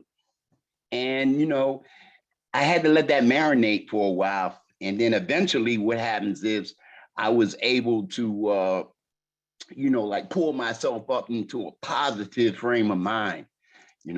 Of course, like I ask questions like, we don't often want to go to the hospital, like Cal was saying. We don't want to go see the doctor because we're afraid that the doctor will say you're sick, right? And we don't want to hear that. I mean, because if the doctor is saying that you're sick, then the positive aspect of that is that you'll be able to find some remedy for your sickness, or at least you're making an attempt. And of course, I started asking questions, and then I got some answers. I thought that they thought I was this young person that didn't have any understanding on things, and that they could say, well, everything is like, you're going to be okay. Your lab work is normal, but they didn't really tell me anything. So I had to, and I think that I would pass this on to everybody that gets in a similar situation. You must ask the doctor to be realistic with you, Now, if I got cancer and knowing how that's treated, the definition and the meaning of it and the impact of it on a person's life, if I got that cancer, you got to be straight up with me and tell me what I need, in terms of helping myself. So I was online. I had people near. It was it was beautiful because people were sending me remedies online. You say, I heard you were sick, Khalil, and said, look, get some apricot seeds. Now they sent me this one, and I'm trying to figure out what am I going to do with these apricot seeds? Because they didn't tell me how I should use them, right? I was, and I'm thinking, I'm sitting over there. I said, do I grind them up? Let me see if I can crack it open or something, Mhm. But I never figured that out. So I had to single them back. I said, at least you could tell me how I'm supposed to use this stuff, And then I had, people sending me the elderberry syrup, and, it's a whole lot of holistic, or what they call homegrown remedies. And I believe that they're probably as powerful as some of the medicines that we might get. And, I had a high blood pressure issue. There was times when I didn't think, I was going to be able to make it to the bathroom. I get so dizzy, and I was kind of weak. I lost a lot of weight. And then I started getting my weight back. But the weight factor, what happened was I started bloating. I was retaining fluid. And the retention of the fluid, what happens is, it had me so I started looking like I was getting beefed up, but I had all this fluid on me and everything, and everybody said, oh man, you're looking good. You're looking like, oh, you're getting better and everything. And I'm thinking, I said, yeah, if I can get some of this fluid out of me. So I had to take the fluid pills, and believe me, I hadn't had no rest for a couple of months because every 5 minutes I had to go to the bathroom, But, like if that's all I had to deal with, in order to, like protect myself from cancer escalating in my mind or in my body and everything, then I would do it, and that was what I would pass on. We have to go and get checked. We have to make sure that the people that we want to speak to understand, the old saying is like, either you're going to get busy living or you're going to get busy dying. And it seems like we've been getting busy dying, and instead of living, and, I appreciate, like you, Nia, and, like the whole idea of us being able to communicate with one another and recognize the power that we have amongst ourselves, because that's the healing right there, Mhm. And I believe that, like for every sickness, there's a cure. That's my belief system. I mean, I've been through a lot of stuff, tighter situations than this. If all I had to do was go and get me a treatment once a month, I could do that. I mean, I would go down there and talk, to somebody, parole officers. I go see a parole officer, once a month. You know what I'm saying? He wasn't curing me. In fact, he was aggravating me for real. Yes, I'm serious. But yeah, I appreciate the fact that we have to become knowledgeable. It's just like voter registration. I was sitting out there in front of the office, trying to get the young people to vote. I ain't voting. I ain't young. So why not? How come you're not voting? And they come up with some old lame brain excuse why they're not voting. I said, man, come on. We got to register people so we got power. If we want something to be put on a platform, at least we can say, well, we got 20,000 votes here that says you need to put that on your platform, But it's a thing that we have to kind of like, our people have to be relearned in the positive aspects of things. And every time, Denise, I see you there, and every time I seen my people, they would, they would encourage me and they would give me a hug. In spite of COVID-19, they gave me love. Yeah. And, that was a healing factor in itself. I had so much to do. I'm up here now at Blue Mountain and we're doing a retreat for men, formerly incarcerated men. And it's a healing retreat for us again, and it's just like, I didn't want to miss this event and I didn't want to miss, like the Blue Mountain. It's so great. What have you? Do I have a time frame? Because, this is a never ending story. I know, Nation, you're incredible. No, that's plenty, and we're so grateful that you could make Yes. it. Of course, I have questions for you, but we'll have to have some more time together another time. Okay. I'm interested to know about your art during that Oh, time. right. So let's make some time to explore that. But I'm just so grateful that you could be with us today. We are perfectly on time transitioning to the next speaker. So thank Okay. you. No, thank you. I'm honored that you would ask me. That's for Yes, sure. I will let you And know. I know I'm in good company. Indeed.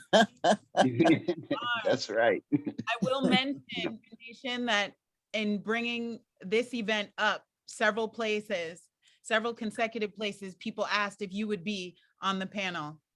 They're like, Oh, really? "Be there?" Yeah, that was brought up. You were brought up at least 3 times. So we're super grateful that you could make it, and grateful that you're out there taking care of yourself in those mountains too. Yes, yes. I'm telling you. Mhm. Amazing. Yes. Thank I you so appreciate the opportunity always. Everything is a blessing, much. especially when it comes with love. It's a blessing. And love is the unearthing power that cures all. That's my belief. Maybe somebody has another one, but love is the factor. And we have to show ourselves love, just like going to the doctor, showing yourself love, Right. and inquiring about your friends and your associates and your family. It's all about love too. Mhm. Yes. And we're gonna do this. We gotta get busy living, Right. or we can get busy dying. Mhm. Thank you so much, Nia. Of course. Oh, Of course. thank Yes. you. Oh, you're welcome. Thank you Right. so much. Yep. Beautiful. And we are exactly on time, flowing, just flowing. This is so, so beautiful. I'm excited to pass the mic on to Dr. John Clark. Thank you so much for being here today with us. Hi, good evening. Yes, thank you for having me. This has definitely been a great experience. I'm going to share my screen. Can you see my screen? Yes. Yes, sir. Great. Yeah, so tonight I'm going to cover topics navigating the healthcare system. And each of these topics can easily take a couple of hours. So I'm giving kind of an overview But I'm going to touch on something called health literacy, double standards that exist in the healthcare system as it pertains to Black people, questions we should ask when we see a doctor, as well as diet and family history and the role that plays in cancer. Okay, now one of the things I do is called Health Hop. So I write and produce medical rap. And when I was invited, Kim had asked me on your behalf, Dr. Nunn, if I could do a rap song for this event. And actually I didn't have one. And I said, you know, I don't think I'll be able to do one in time. But as I was preparing the talk, you know, it dawned on me that yes, I have a project that I created for an organization that was trying to raise awareness of social determinants of health. And that ties in to what we're talking about tonight. So I'm gonna go ahead and play that video. Dr. Clark, treat that beat. Social determinants of health, what is that? Conditions, environment, and wealth does impact your life, where you go, care for self, and live at. Education and whatever else comes with that. SDOH is the literal acronym for what limits care and individuals accessing. Dr. Clark hoping something critical's happening. About to get open with that lyrical acumen. Compliance is a key to improving our health care. Social determinants of health, how we get there. Health literacy is key to achieving the best care. Social determinants of health, how we get there. Neighborhood in trouble is supposedly poor. Healthy food insecure with no grocery store. Access for sure, it could open the door. Healthy food stops diseases we're hoping to cure. Need to give care, beginning with access to hospital, pharmacy, clinic, or practice. Transportation problems got them staying for hours, anticipating, waiting, hating, making patient encounters. Healthcare quality determined by poverty, socioeconomic status, wealth, money, economy, language, culture, race, views, and your philosophy, education level, college equality, and the policy. Social determinants and social psychology will show the dichotomy, growth, and guide policy. Access increases when known and tried properly. Health literacy improves, care goes to high quality. Compliance is a key to improving our health care. Social determinants of health, how we get there. Health literacy is key to achieving the best care. Social determinants of health, how we get there. All right, cool. Awesome. Thank you. Yeah, so in that song, you heard me make reference to health literacy. And health literacy is really a patient's ability to obtain, process, and understand health information. And patients with low health literacy have been shown to have higher emergency room visits, more hospital stays, less likely to be able to follow their treatment plans, as well as a higher death rate or mortality rate. So it's important that as we focus on healthcare and trying to manage our care and take care of ourselves, that we understand that being health literate is key to our success. So I always recommend folks be proactive in your healthcare. Don't just leave it up to others, meaning, if you go to the doctor, just, going to a visit and relying on what the doctor might tell you or might, understand about your case. For those who may have a diagnosis, it's good to kind of read about it, get an understanding of it. That way, when you do see a doctor, you kind of know what kind of questions you could ask or what type of things you should be thinking about. And then for those who may not have a diagnosis, understanding what we call preventive care, which is dealing with health problems before they even occur, which is strategies to help you stay well. Now, someone touched on earlier the fact that we need to get a primary care physician, and I recommend that everybody do this. Do not just wait until you become sick to see a doctor. The best time to see doctors is when you're well, because when you're well, right, think about it like this. And for those who are cancer survivors, think about how stressed out you were in the midst of receiving information about a diagnosis, right? So if you go to a doctor in a state of mind where, you're healthy or you're not aware that you may be ill, you're more likely to be relaxed and, open to hearing certain information. And also you develop familiarity. So when it comes to treating patients, so I am currently practice occupational medicine, but before that I practiced family medicine, which is primary care. So part of the ways that you get good outcomes with patients is when you have your clinician who's familiar with you.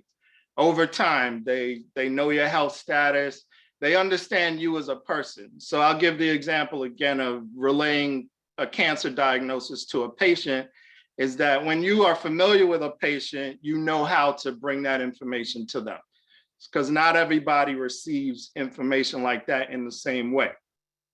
So you want to cultivate an ongoing relationship with a physician.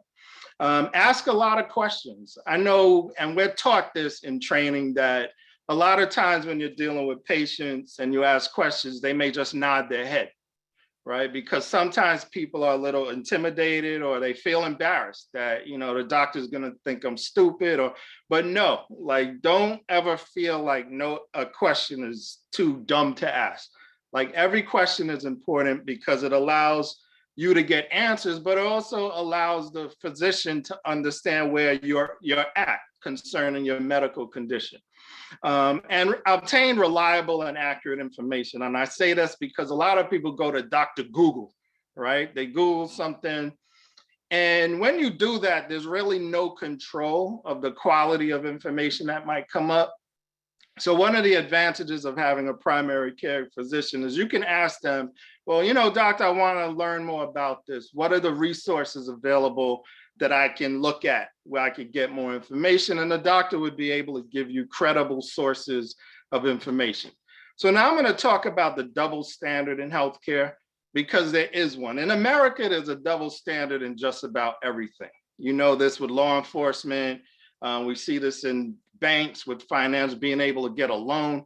So it also is very prevalent in healthcare.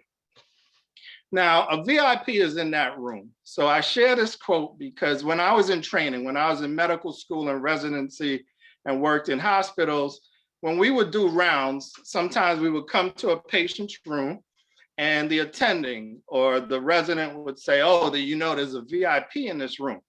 And it always was disturbing to me because my response is, no, there's a VIP in every room, right? Like, why is it that this person is somehow different in a way where you have to say they're VIP, right? And a lot of it had to do with socioeconomic status, where VIP meant either the person was wealthy and famous or something like that, or they knew people at the hospital. They were a relative or a friend, right? And that ties in with socioeconomic status. So my response would always be that no, a VIP is in every room. And if you find yourself having to change the way you approach a patient because of who they are, who you think they are, there's something wrong where you need to step back. And because as a doctor, as a clinician, you're supposed to be maintaining a standard of care where you're giving care and administering it in a way that is the best, right? So if everyone's getting the best, there's no such thing as a VIP because everyone's getting the same level of care from you. Now, this is a study, and it's not just anecdotal, right? This has been studied, and there was a Harvard study in 2007, and this study looked at implicit bias among physicians, and it had to do with thrombolysis and condition to do with the cardiovascular system. So this study revealed the first evidence of unconscious bias or implicit racial bias among physicians.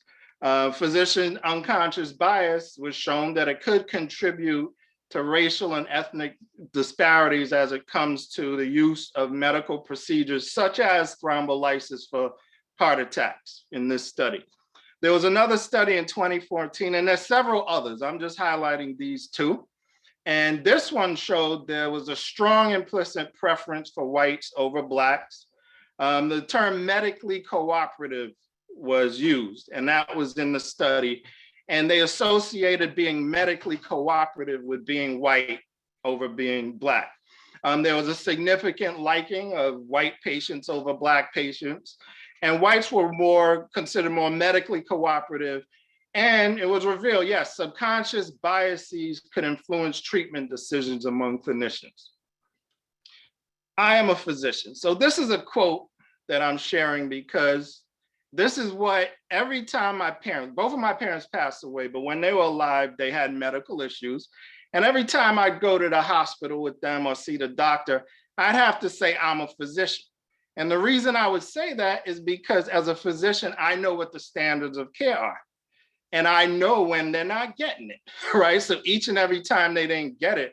I mean, one story that sticks out was about 10 years ago, my mother had developed something called dengue fevers from a mosquito bite. But it's similar to COVID in that it runs a spectrum where there's some people who don't get sick. They don't get very sick at all, but there's some people who get significant complications. And my mother happened to suffer some of the most severe complications to the point where she was in the ICU, she was in a coma, she was in multi-organ failure. So I had spent the night at the hospital and was by her bedside, and the morning came and the head of the ICU was doing his rounds. And what occurred was he sent a nurse to me to say that he doesn't speak to family members, so I have to leave. And I sent the nurse back and I said, well, I'm a physician, right? Once again, I had to say I'm a physician because normally doctors are afforded a certain level of courtesy. So the nurse goes back, he sends a medical student to say he's not talking. And I said, no, he's gonna talk to me today, right? So I didn't leave. And finally he came in. And his demeanor was such that, my mother was gonna die, right? Oh, she's too far gone. There's not much we could do. And he was very short and curt. And I said, okay. I said, if I don't act now, my mother's definitely gonna die, right? Because this physician who's in charge of her care has already made the conclusion that she's gonna die. So I went down to the administration office and I demanded to talk to the chief medical officer of the hospital. And what they did is they allowed me to talk to the vice president. And what I shared with the vice president was my experience. And I said, I'm a physician, my brother's a physician, and guess what? His wife is a lawyer, right? So you understand that angry families sue. And I told him that, I understand the standard of care that my mother's to receive, and this is not it.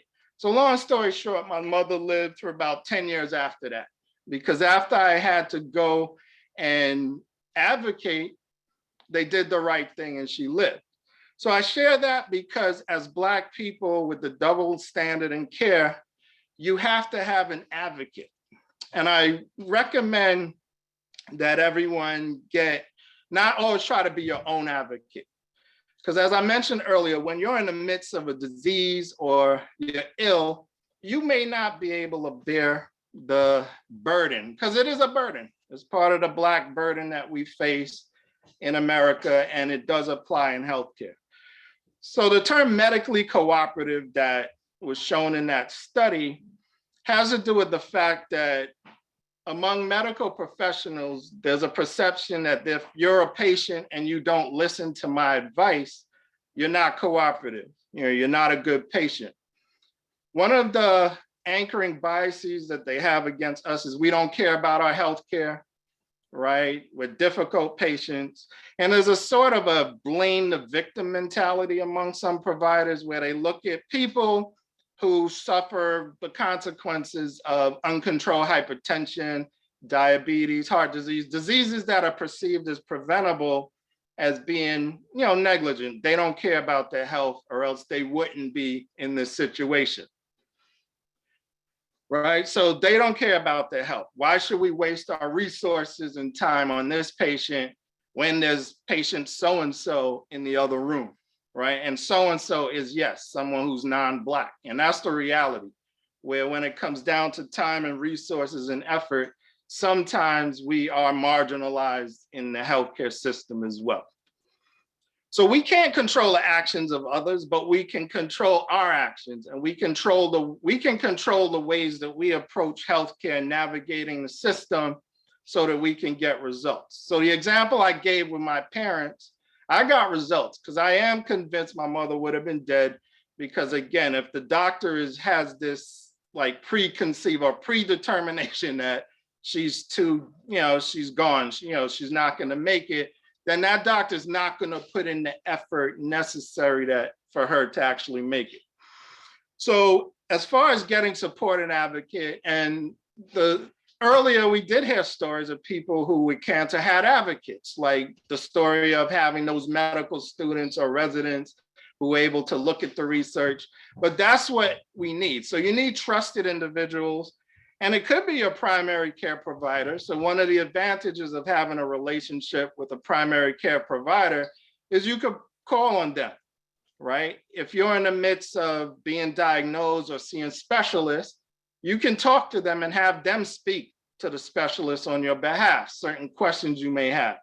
So as far as advocates, you can have a trusted individual, family member, friend, social service agents. I mean, my family members call me on a regular basis when they have medical questions, and I'll give them advice. And like what I did with my parents, you know, I go in and I'm very like, I don't like the term to use the term aggressive, because the whole aggressive Black man, but I'm not, you know, I come at them in a way where results are given. So these are some questions that I recommend you or your advocate can ask.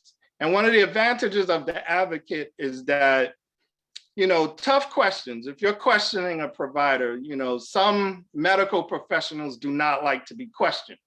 So if you're the patient and you're taking on the role of questioning them, you now could be considered the enemy or the bad guy, right? You're questioning me versus someone else, right? Like me, when I went and, you know, advocated for my mother, she wasn't the enemy, right? It was her crazy son, right? He's, you know, he's challenging us.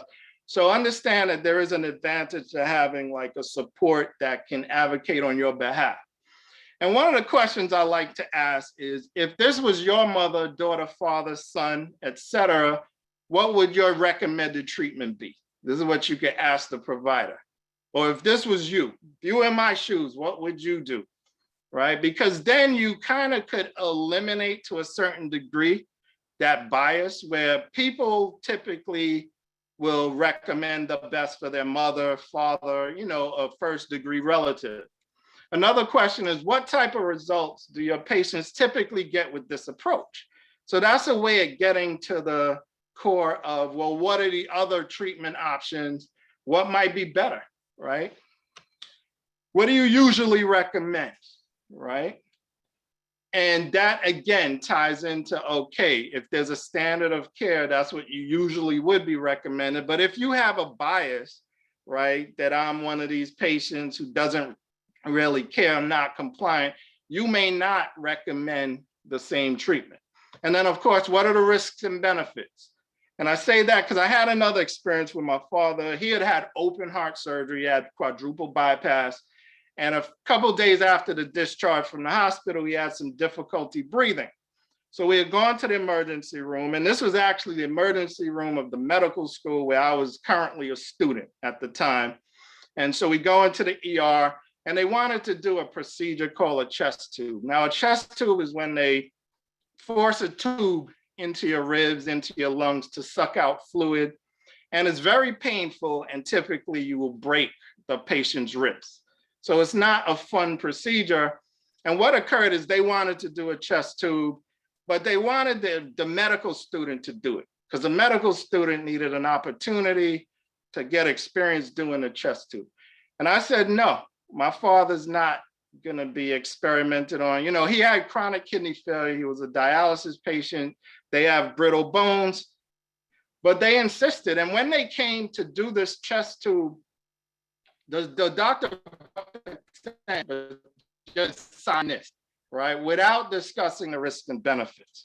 But because I was a medical student and I knew that, you know, you're gonna be in a lot of pain and they're gonna break your ribs, I knew to intervene and say, don't sign that. And we actually signed out of the hospital against medical advice, went to a different hospital, and it turned out my father didn't even need the chest tube, that it was a misdiagnosis. So the point I'm making here is always make sure that you get information on the risk versus benefits so you can make an informed decision. What are the alternatives to this therapy? What might happen if I don't follow this treatment regimen? What might happen if I do? Now, this is a key question from the standpoint of the perception of you as being non-compliant or being a bad patient, because this could cue the doctor into the fact that you're not it's not that you don't want to listen because you don't care. It's you don't want to follow that advice because it's not something that you want to go through. For example, the chest tube, right? Like we didn't do it, right? But if we did, yes, my father should have known that, yes, it's going to be very painful. You're going to get broken ribs and, there could be other complications. And be honest, if you're nervous or scared, a lot of people are nervous or scared. Don't be fearful to admit vulnerability because clinicians don't expect you to actually fully know, about your condition or even not be scared. Like, yes, like any kind of medical diagnosis is, yes, something that most people are nervous about. So now I'll transition to talk about the role of diet and family history when it comes to breast cancer as well as prostate cancer. So family history, there's really not much you can do about that. But what you can do is share that information with your physician. Also, talk to your family members to find out. Maybe you do have, a relative or your parent, or maybe someone had cancer, but you were never told about it, right? So by asking and getting a sense of your family history, it could cue you in that when you do see a primary care provider to get routine checkups, you could say, hey, doctor, yes, my dad or my brother had prostate cancer. And then that might cue them in to say, oh, wow, we should do some tests. Now, as far as breast cancer goes, the big risk that we have control over, because I remember in the talk earlier, there was a long list of various risk factors, but most of them we can't control, but alcohol intake is one of them, where there is a correlation with the amount of alcohol consumed and the risk for breast cancer. So it is, yes, important that women understand that your risk of breast cancer increases when you drink alcohol. The other factor that we can control is weight loss and exercise. Those two independently are ways that you can decrease your risk. So even if you exercise and don't lose weight, exercise in and of itself provides a benefit. And of course, weight loss does as well. And the recommendation is 4 or more hours a week, right? I know it sounds like a lot. And I always recommend folks that, look, if you are sedentary, meaning you don't do much physical activity, start slow. So on day 1, do 5 minutes, right? Do that a couple of days and then do 10 minutes. And you'll find that you'll gradually over time, within a few weeks, get your stamina and your body conditioned enough where, yeah, you can do 4 hours a week, you could do 8 hours a week. You could do as much as possible, but I find one of the hardest things, even for myself, where I go through bouts where I, stop exercising. One of the hardest challenges is starting, right? And once I start, it becomes much easier to continue. Now, for prostate cancer, the biggest risk factor we can control is folate in the diet. So a good way to remember is foliage, the word foliage, well, folate, and that's fruits and vegetables, and a high amount in your diet will help. Now, it's important to understand folic acid is actually the pill form, and that's actually shown to increase your risk of prostate cancer. So the folate you want to get is from the natural source, which is the actual fruits and vegetables and not the supplement.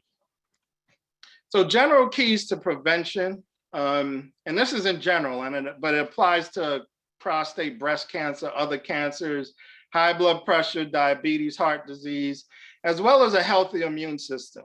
Now, one of the things with COVID is there's a focus on getting everyone vaccinated. However, the vaccine, for it to work, you have to have an immune system that's working. And if you decide not to get the vaccine, guess what? The same thing. You need an immune system that's functioning. So the same things that are associated with health in general, there's really 4 elements to health. And I mentioned sleep first because that's often overlooked. So the American College of Lifestyle Medicine, I have a certificate through that, and that's the type of medicine where you focus on natural lifestyle changes, versus medicine. Of course, you do use medicine, but there are ways to control disease naturally. And these are the 4 pillars. So sleep is essential, not just for a healthy immune system, but also for weight loss and pretty much for your body to function well. I showed a picture of a baby because babies sleep a lot of hours, because when you sleep, that's when you grow. When you sleep, that's when your tissue regenerates. That's when you heal. So sleep is essential. So if you're going long periods without sleep, you're not giving your body opportunities to kind of recover and rest and heal. Exercise, and I'll use the example of the immune system because these 4 elements are what you need to really have a healthy functioning immune system. And I give the analogy of a house and the toilet and the sewer system. So the lymphatic system is what transports your immune cells around your body. And it's a separate system from the cardiovascular system. And what's in it is a clear fluid called lymphatic fluid. And clear fluid, I point that out because it is fueled by hydration with water, right? So one of the essential elements to a healthy immune system is lots of water. And think of a house where you have a toilet, but there's no water in the toilet, right? So whatever goes into that toilet is just gonna sit there. It's not gonna move. So you need water. So in your immune system, the body transports the cells to your liver and to your kidneys, and that's how it's excreting toxins out of your body. So you need to drink lots of water. Exercise is key in this as well, because unlike the cardiovascular system that has your heart, which is pumping and causing the blood to circulate, the lymphatic system does not have a pump. The pump is exercise. When you move around, your muscles move, and that's what causes the fluid to circulate in your body. So aerobic exercise is essential for your lymphatic system to work properly. The other element is diet, fruits and vegetables. That's what gives the nutrients for your immune system to be properly nourished in order to function well. And when you look at these 4 things, when you look at most chronic illness, diabetes, hypertension, obesity, everything, if you do these 4 things, if you prioritize these 4 elements in your lifestyle, you'll reap the benefits of health without necessarily having to get too much, expenditure through healthcare. So that's pretty much what I have. And, and thank you for having me as part of this. It's been a very rewarding experience. So thank you. Dr. Clark, thank you so much. And I knew you wouldn't let me down. You brought the tunes and everything. Every time I thought you were gonna freestyle, like all of it, you came correct. And we're so grateful, and so much knowledge, so much expertise, and so much that we can pass on. And in honoring our time, I think we still have a nice flow. We are going to end with our last presenters. Welcoming to the scene, I'm going to pass you the mic, my new friend Herb Alexander. Welcome. Thanks for being here, as well as Miss Elizabeth Clark on the scene. Look, I love how y'all did that. Love that. Well, thank you. I think we're gonna try to be swift, but I just want to say thank you for having us be a part of it and just putting this on. This actually is it's amazing. I've learned a lot, and I'm inspired to do different things just from hearing this. I think we need to have more of these conversations. So I really appreciate you putting this on. And I want to make myself available as a resource. So I'll introduce myself. I'm the Herb Alexander, the Chief Diversity Officer, just recently started for Cayuga Health System, Cayuga Medical Center as well, working through there. And I'm actually new to Ithaca as well, and looking to be a part of and dive into the community and learn more and really serve and be in that capacity. And I think anyone can say they can be a resource or serve, but I think I can do that based on my experience and lived experience. So I am in healthcare now, but I'm not of healthcare, meaning that I did not come up through the ranks in healthcare. And I think that actually is my biggest asset or strength to the community, is that I'm coming from a lived experience. And just from hearing some of the things I heard today, I can relate to that personally. Like Glenn, I think you talked about how socioeconomic status is one of the major determinants of health outcomes, especially for Black and brown people. And me just thinking about growing up in poverty and not having some of the access to the things that we need. And even think about my mom, we were worried about eviction notices. And so we didn't have time to think about a primary care doctor, right? Or getting our health checked. And so that's something that we didn't even think to engage in, right? Because we had other things to worry about. Or you mentioned the history and how history and historical factors impact where we are now. And my grandmother, she grew up in Kingstree, South Carolina, the deep South. And that was through the Jim Crow era. And thinking about her experiences that she shared, and that was during the time of separate but equal, and how she can recall times where doctors who were practicing Black doctors and physicians could no longer serve and work in white practices. And so they definitely, white doctors wouldn't see any Black patients. And so the facilities that we had to live and work in or get healthcare in during those times were so inadequate and inequitable. The outcomes were, of course, going to be, wouldn't serve us well, right? And so just thinking of those stories and those things that we had to navigate, that's my lived experience. I didn't have a primary care physician until 24, right? So having that lived experience and now being in healthcare and knowing the importance of those things, and to be able to break down, Dr. Clark talked about health literacy, right? How can we translate the information we need to know in the terms that we can receive and then implement? And so I want to be a resource in that way. And as I learn more, my goal is to transfer that information to people who need it. Beyond that, I want to pass it to my newfound friend and an amazing person in the new role that she definitely deserves, Ms. Elizabeth Clark, who will tell us about some of the things that we offer here at Cayuga Health System and CMC to help the community. And then ways you can go find a primary care physician, because like you've heard so many times here, that is the key around preventative measures. And so I'm just going to share my screen and then pass it to Elizabeth for that. So can we see this now? Yes. Okay. So real quick, this is my summary of what I heard. It was really being aware, owning our healthcare outcomes, being informed, right? How do we know what we need to know to make smart decisions, and then proactive. And so this is what, as I was reading through the agenda we had today, what I was hearing, and I think it was reinforced today as people spoke. And so with that, I'll pass it to Elizabeth to go through some of these things quickly. Great, thank you so much, Herb. You could advance the slide. So we're just talking about checking your health. This is one of the slides here, and you could go back, Herb, I'm sorry. Yeah. So again, I am honored to be here. My name again is Elizabeth Clark. I am the wife of Dr. John Clark. So if you saw me switch screens, that is the why.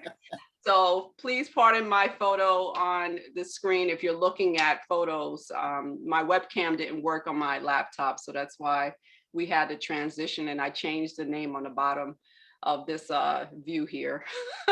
So my new role at Cayuga Medical Center, I was the former director of the intensive care unit, but now I'm the senior director for outpatient nursing, and I work with Cayuga Medical Associates. So one of the key things of why Herbert asked me to join with him is so that all of our people here in Ithaca knows that you can go to this particular facility to find a physician, to get answers, you know, given to you for if any health concern that you have.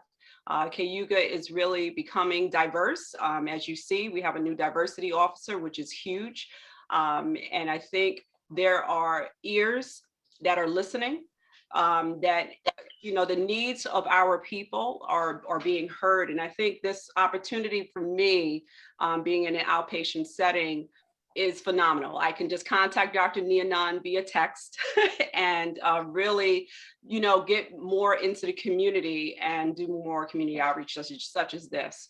So if you go to the doctor, besides prostate cancer and breast cancer concerns, these other 5 or 4 elements actually are key things that Herbert Alexander thought about himself, and then I said, you know what, let me elaborate on it. So we have prostate cancer, colon cancer, cholesterol, diabetes, breast cancer, and hypertension. You could advance the slide. So what I want to do is share with you, touch upon some of the things that I found very, very helpful. You may have heard the term FAST, F-A-S-T, for stroke, as symptoms of what to look for, like facial droop, arm drift, speech problems. And then the letter T is, when was your time of last known well? In prostate cancer, what I was really it was interesting for me to find and discover is the acronym FACE. So F, know your family history as a Black man or as male men, period. They should be able to articulate it, as we have said earlier. A for age. C for changes in your pee or in your urine. So when you're urinating, do you see changes when you urinate? That's a key thing to notice. And E, your ethnicity.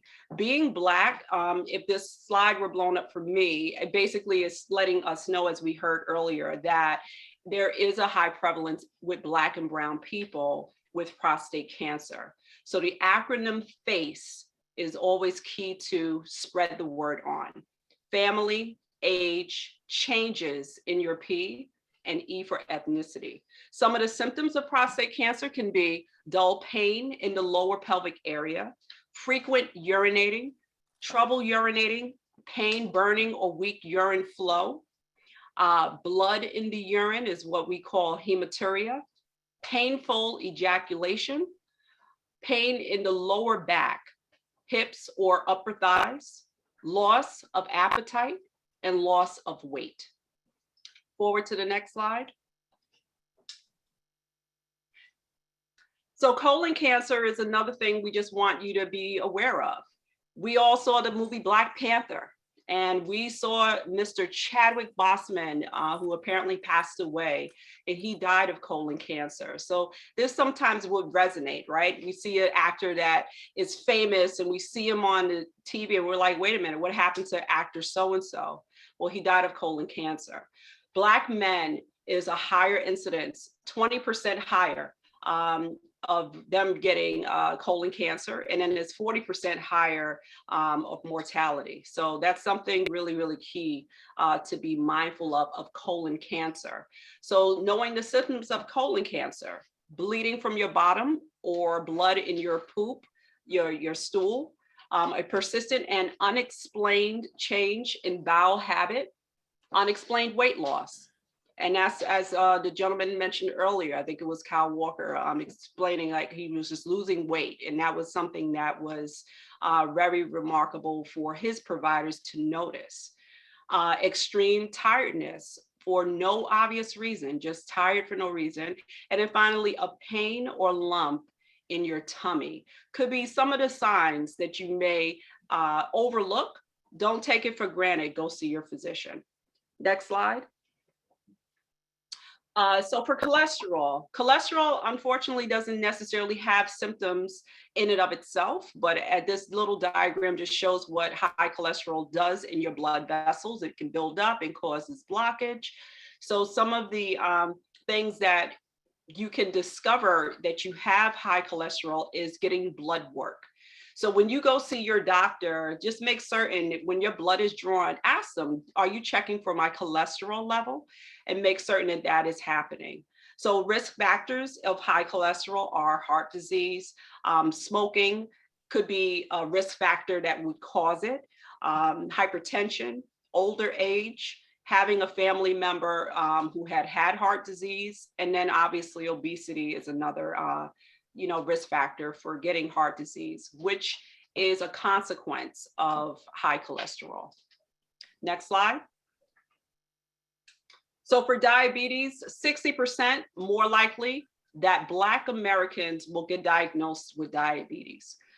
Every 4 minutes, a limb is amputated due to diabetes, and most are avoidable.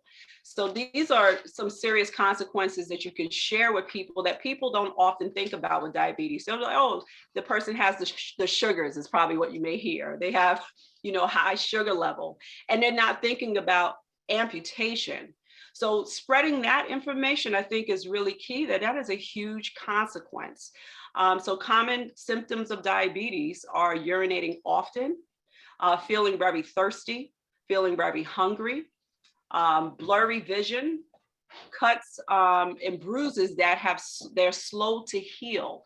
So sometimes how I describe it also is like if you had syrup, right, in fluid, your circulation is slowed down because of the viscosity. It's like high sugar levels in your blood. Could be the reasons why you're not healing your cuts as well. Next slide. And breast cancer. So this slide here to the right, actually I love, but I'm not too sure how your view is on your end, but this is just talking about breast cancer inequality. Again, women, Black women, we have greater mortality risk, late stage diagnoses, because we just say, oh, it's just a lump, it's not a big to do. We are not always going to the provider as soon as we should. Earlier onset of the disease sometimes may occur where we may just overlook it. And then finally, sometimes by the time we get to the doctor, it's at its aggressive stage. So we want to just take the advice from all of the speakers that spoke earlier. I think it's key and huge. So what are the symptoms of breast cancer? New lump in the breast or under your arm, thickening or swelling of a part of your breast, irritation or dimpling of the breast, skin, redness or flaky skin in the nipple area of the breast, and then finally like pulling in of the nipple or pain in the nipple area. Don't take any of these things for granted. Please go see your provider. Next slide. Hypertension, I think this might be the last one of the 6. Again, we know that there's racial differences in high blood pressure. So this picture on the right, it shows African-American men higher, likelihood of having hypertension, as well as African-American women, we are high. So what's the normal blood pressure? Years ago, it used to be 120/80, but it really is less than 120 and less, than 80 for the diastolic numbers. And some people may not realize the new guidelines of what your blood pressure should be. So that's just a quick reference. And again, 2 in 5 African Americans have hypertension. So at 40%, it's one of the highest rates in the world. Next slide. So this here is a hyperlink to where I work now, Cayuga Medical Associates. If you click on to that, or if you go to this website, you are able to definitely find a provider if you don't have one. I highly recommend that you go there. We have become a teaching facility. We have a residency program, which sometimes teaching facilities are the best place to be because they're getting the latest information from whatever is being taught in medical schools. We're getting people from different parts, of New York and different parts of even the world. We have people internationally coming in here to Ithaca, New York. So I'm available. Dr. Nunn has my contact information. I am here with Herb Alexander, and together we are here to just really alert all of you that Cayuga is here for Ithaca, and we look forward to really answering any questions that you may have, and we hope that you find a provider and have preventative medicine in mind. Thank you so very much. Just awesome. That's incredible. Thank you all so, so much. This is truly, truly an absolute honor. I'm going to pull in my soror Denise as well to just close real quickly, just because we're over time, but we needed to be to really hear from everyone and honor all that was to be shared. And I just want to reiterate. So Elizabeth, you said Cayuga Medical Associates, right? That folks can either Google that, or maybe we'll look up a phone number that we can share with people. Just this links directly to our conversation earlier about having providers and accessing the resource. So there are many ways that we can emphasize the resources that you all are providing. Yes. My Yes, soror, yeah, I am just so blessed. I took copious notes, and I really mean it. I didn't stop to lick my finger and turn the page, but I really went in on a number of pages. I am just so blessed to know that there are people out there who definitely picked up wonderful information.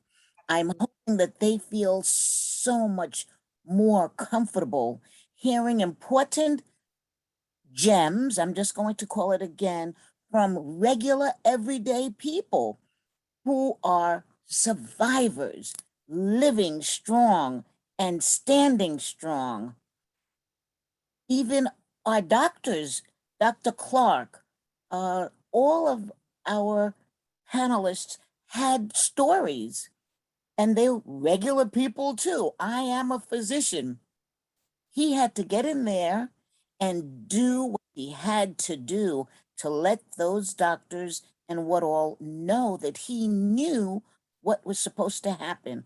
We have to be risk takers. We have to jump out on faith. We have to pray. We have to be able to open up and be comfortable again in our own skin and know when it doesn't feel good, please go out and get the help. Again, I'm just so happy to be here today, Southside Community Center, as well as the Cancer Resource Center. We wanted to do something more. Delta Sigma Theta Sorority wanted to do something more. The Cancer Resource Center Walkathon is awesome. We do that every year, but we wanted to take it further for just regular everyday people to find out more about the next steps.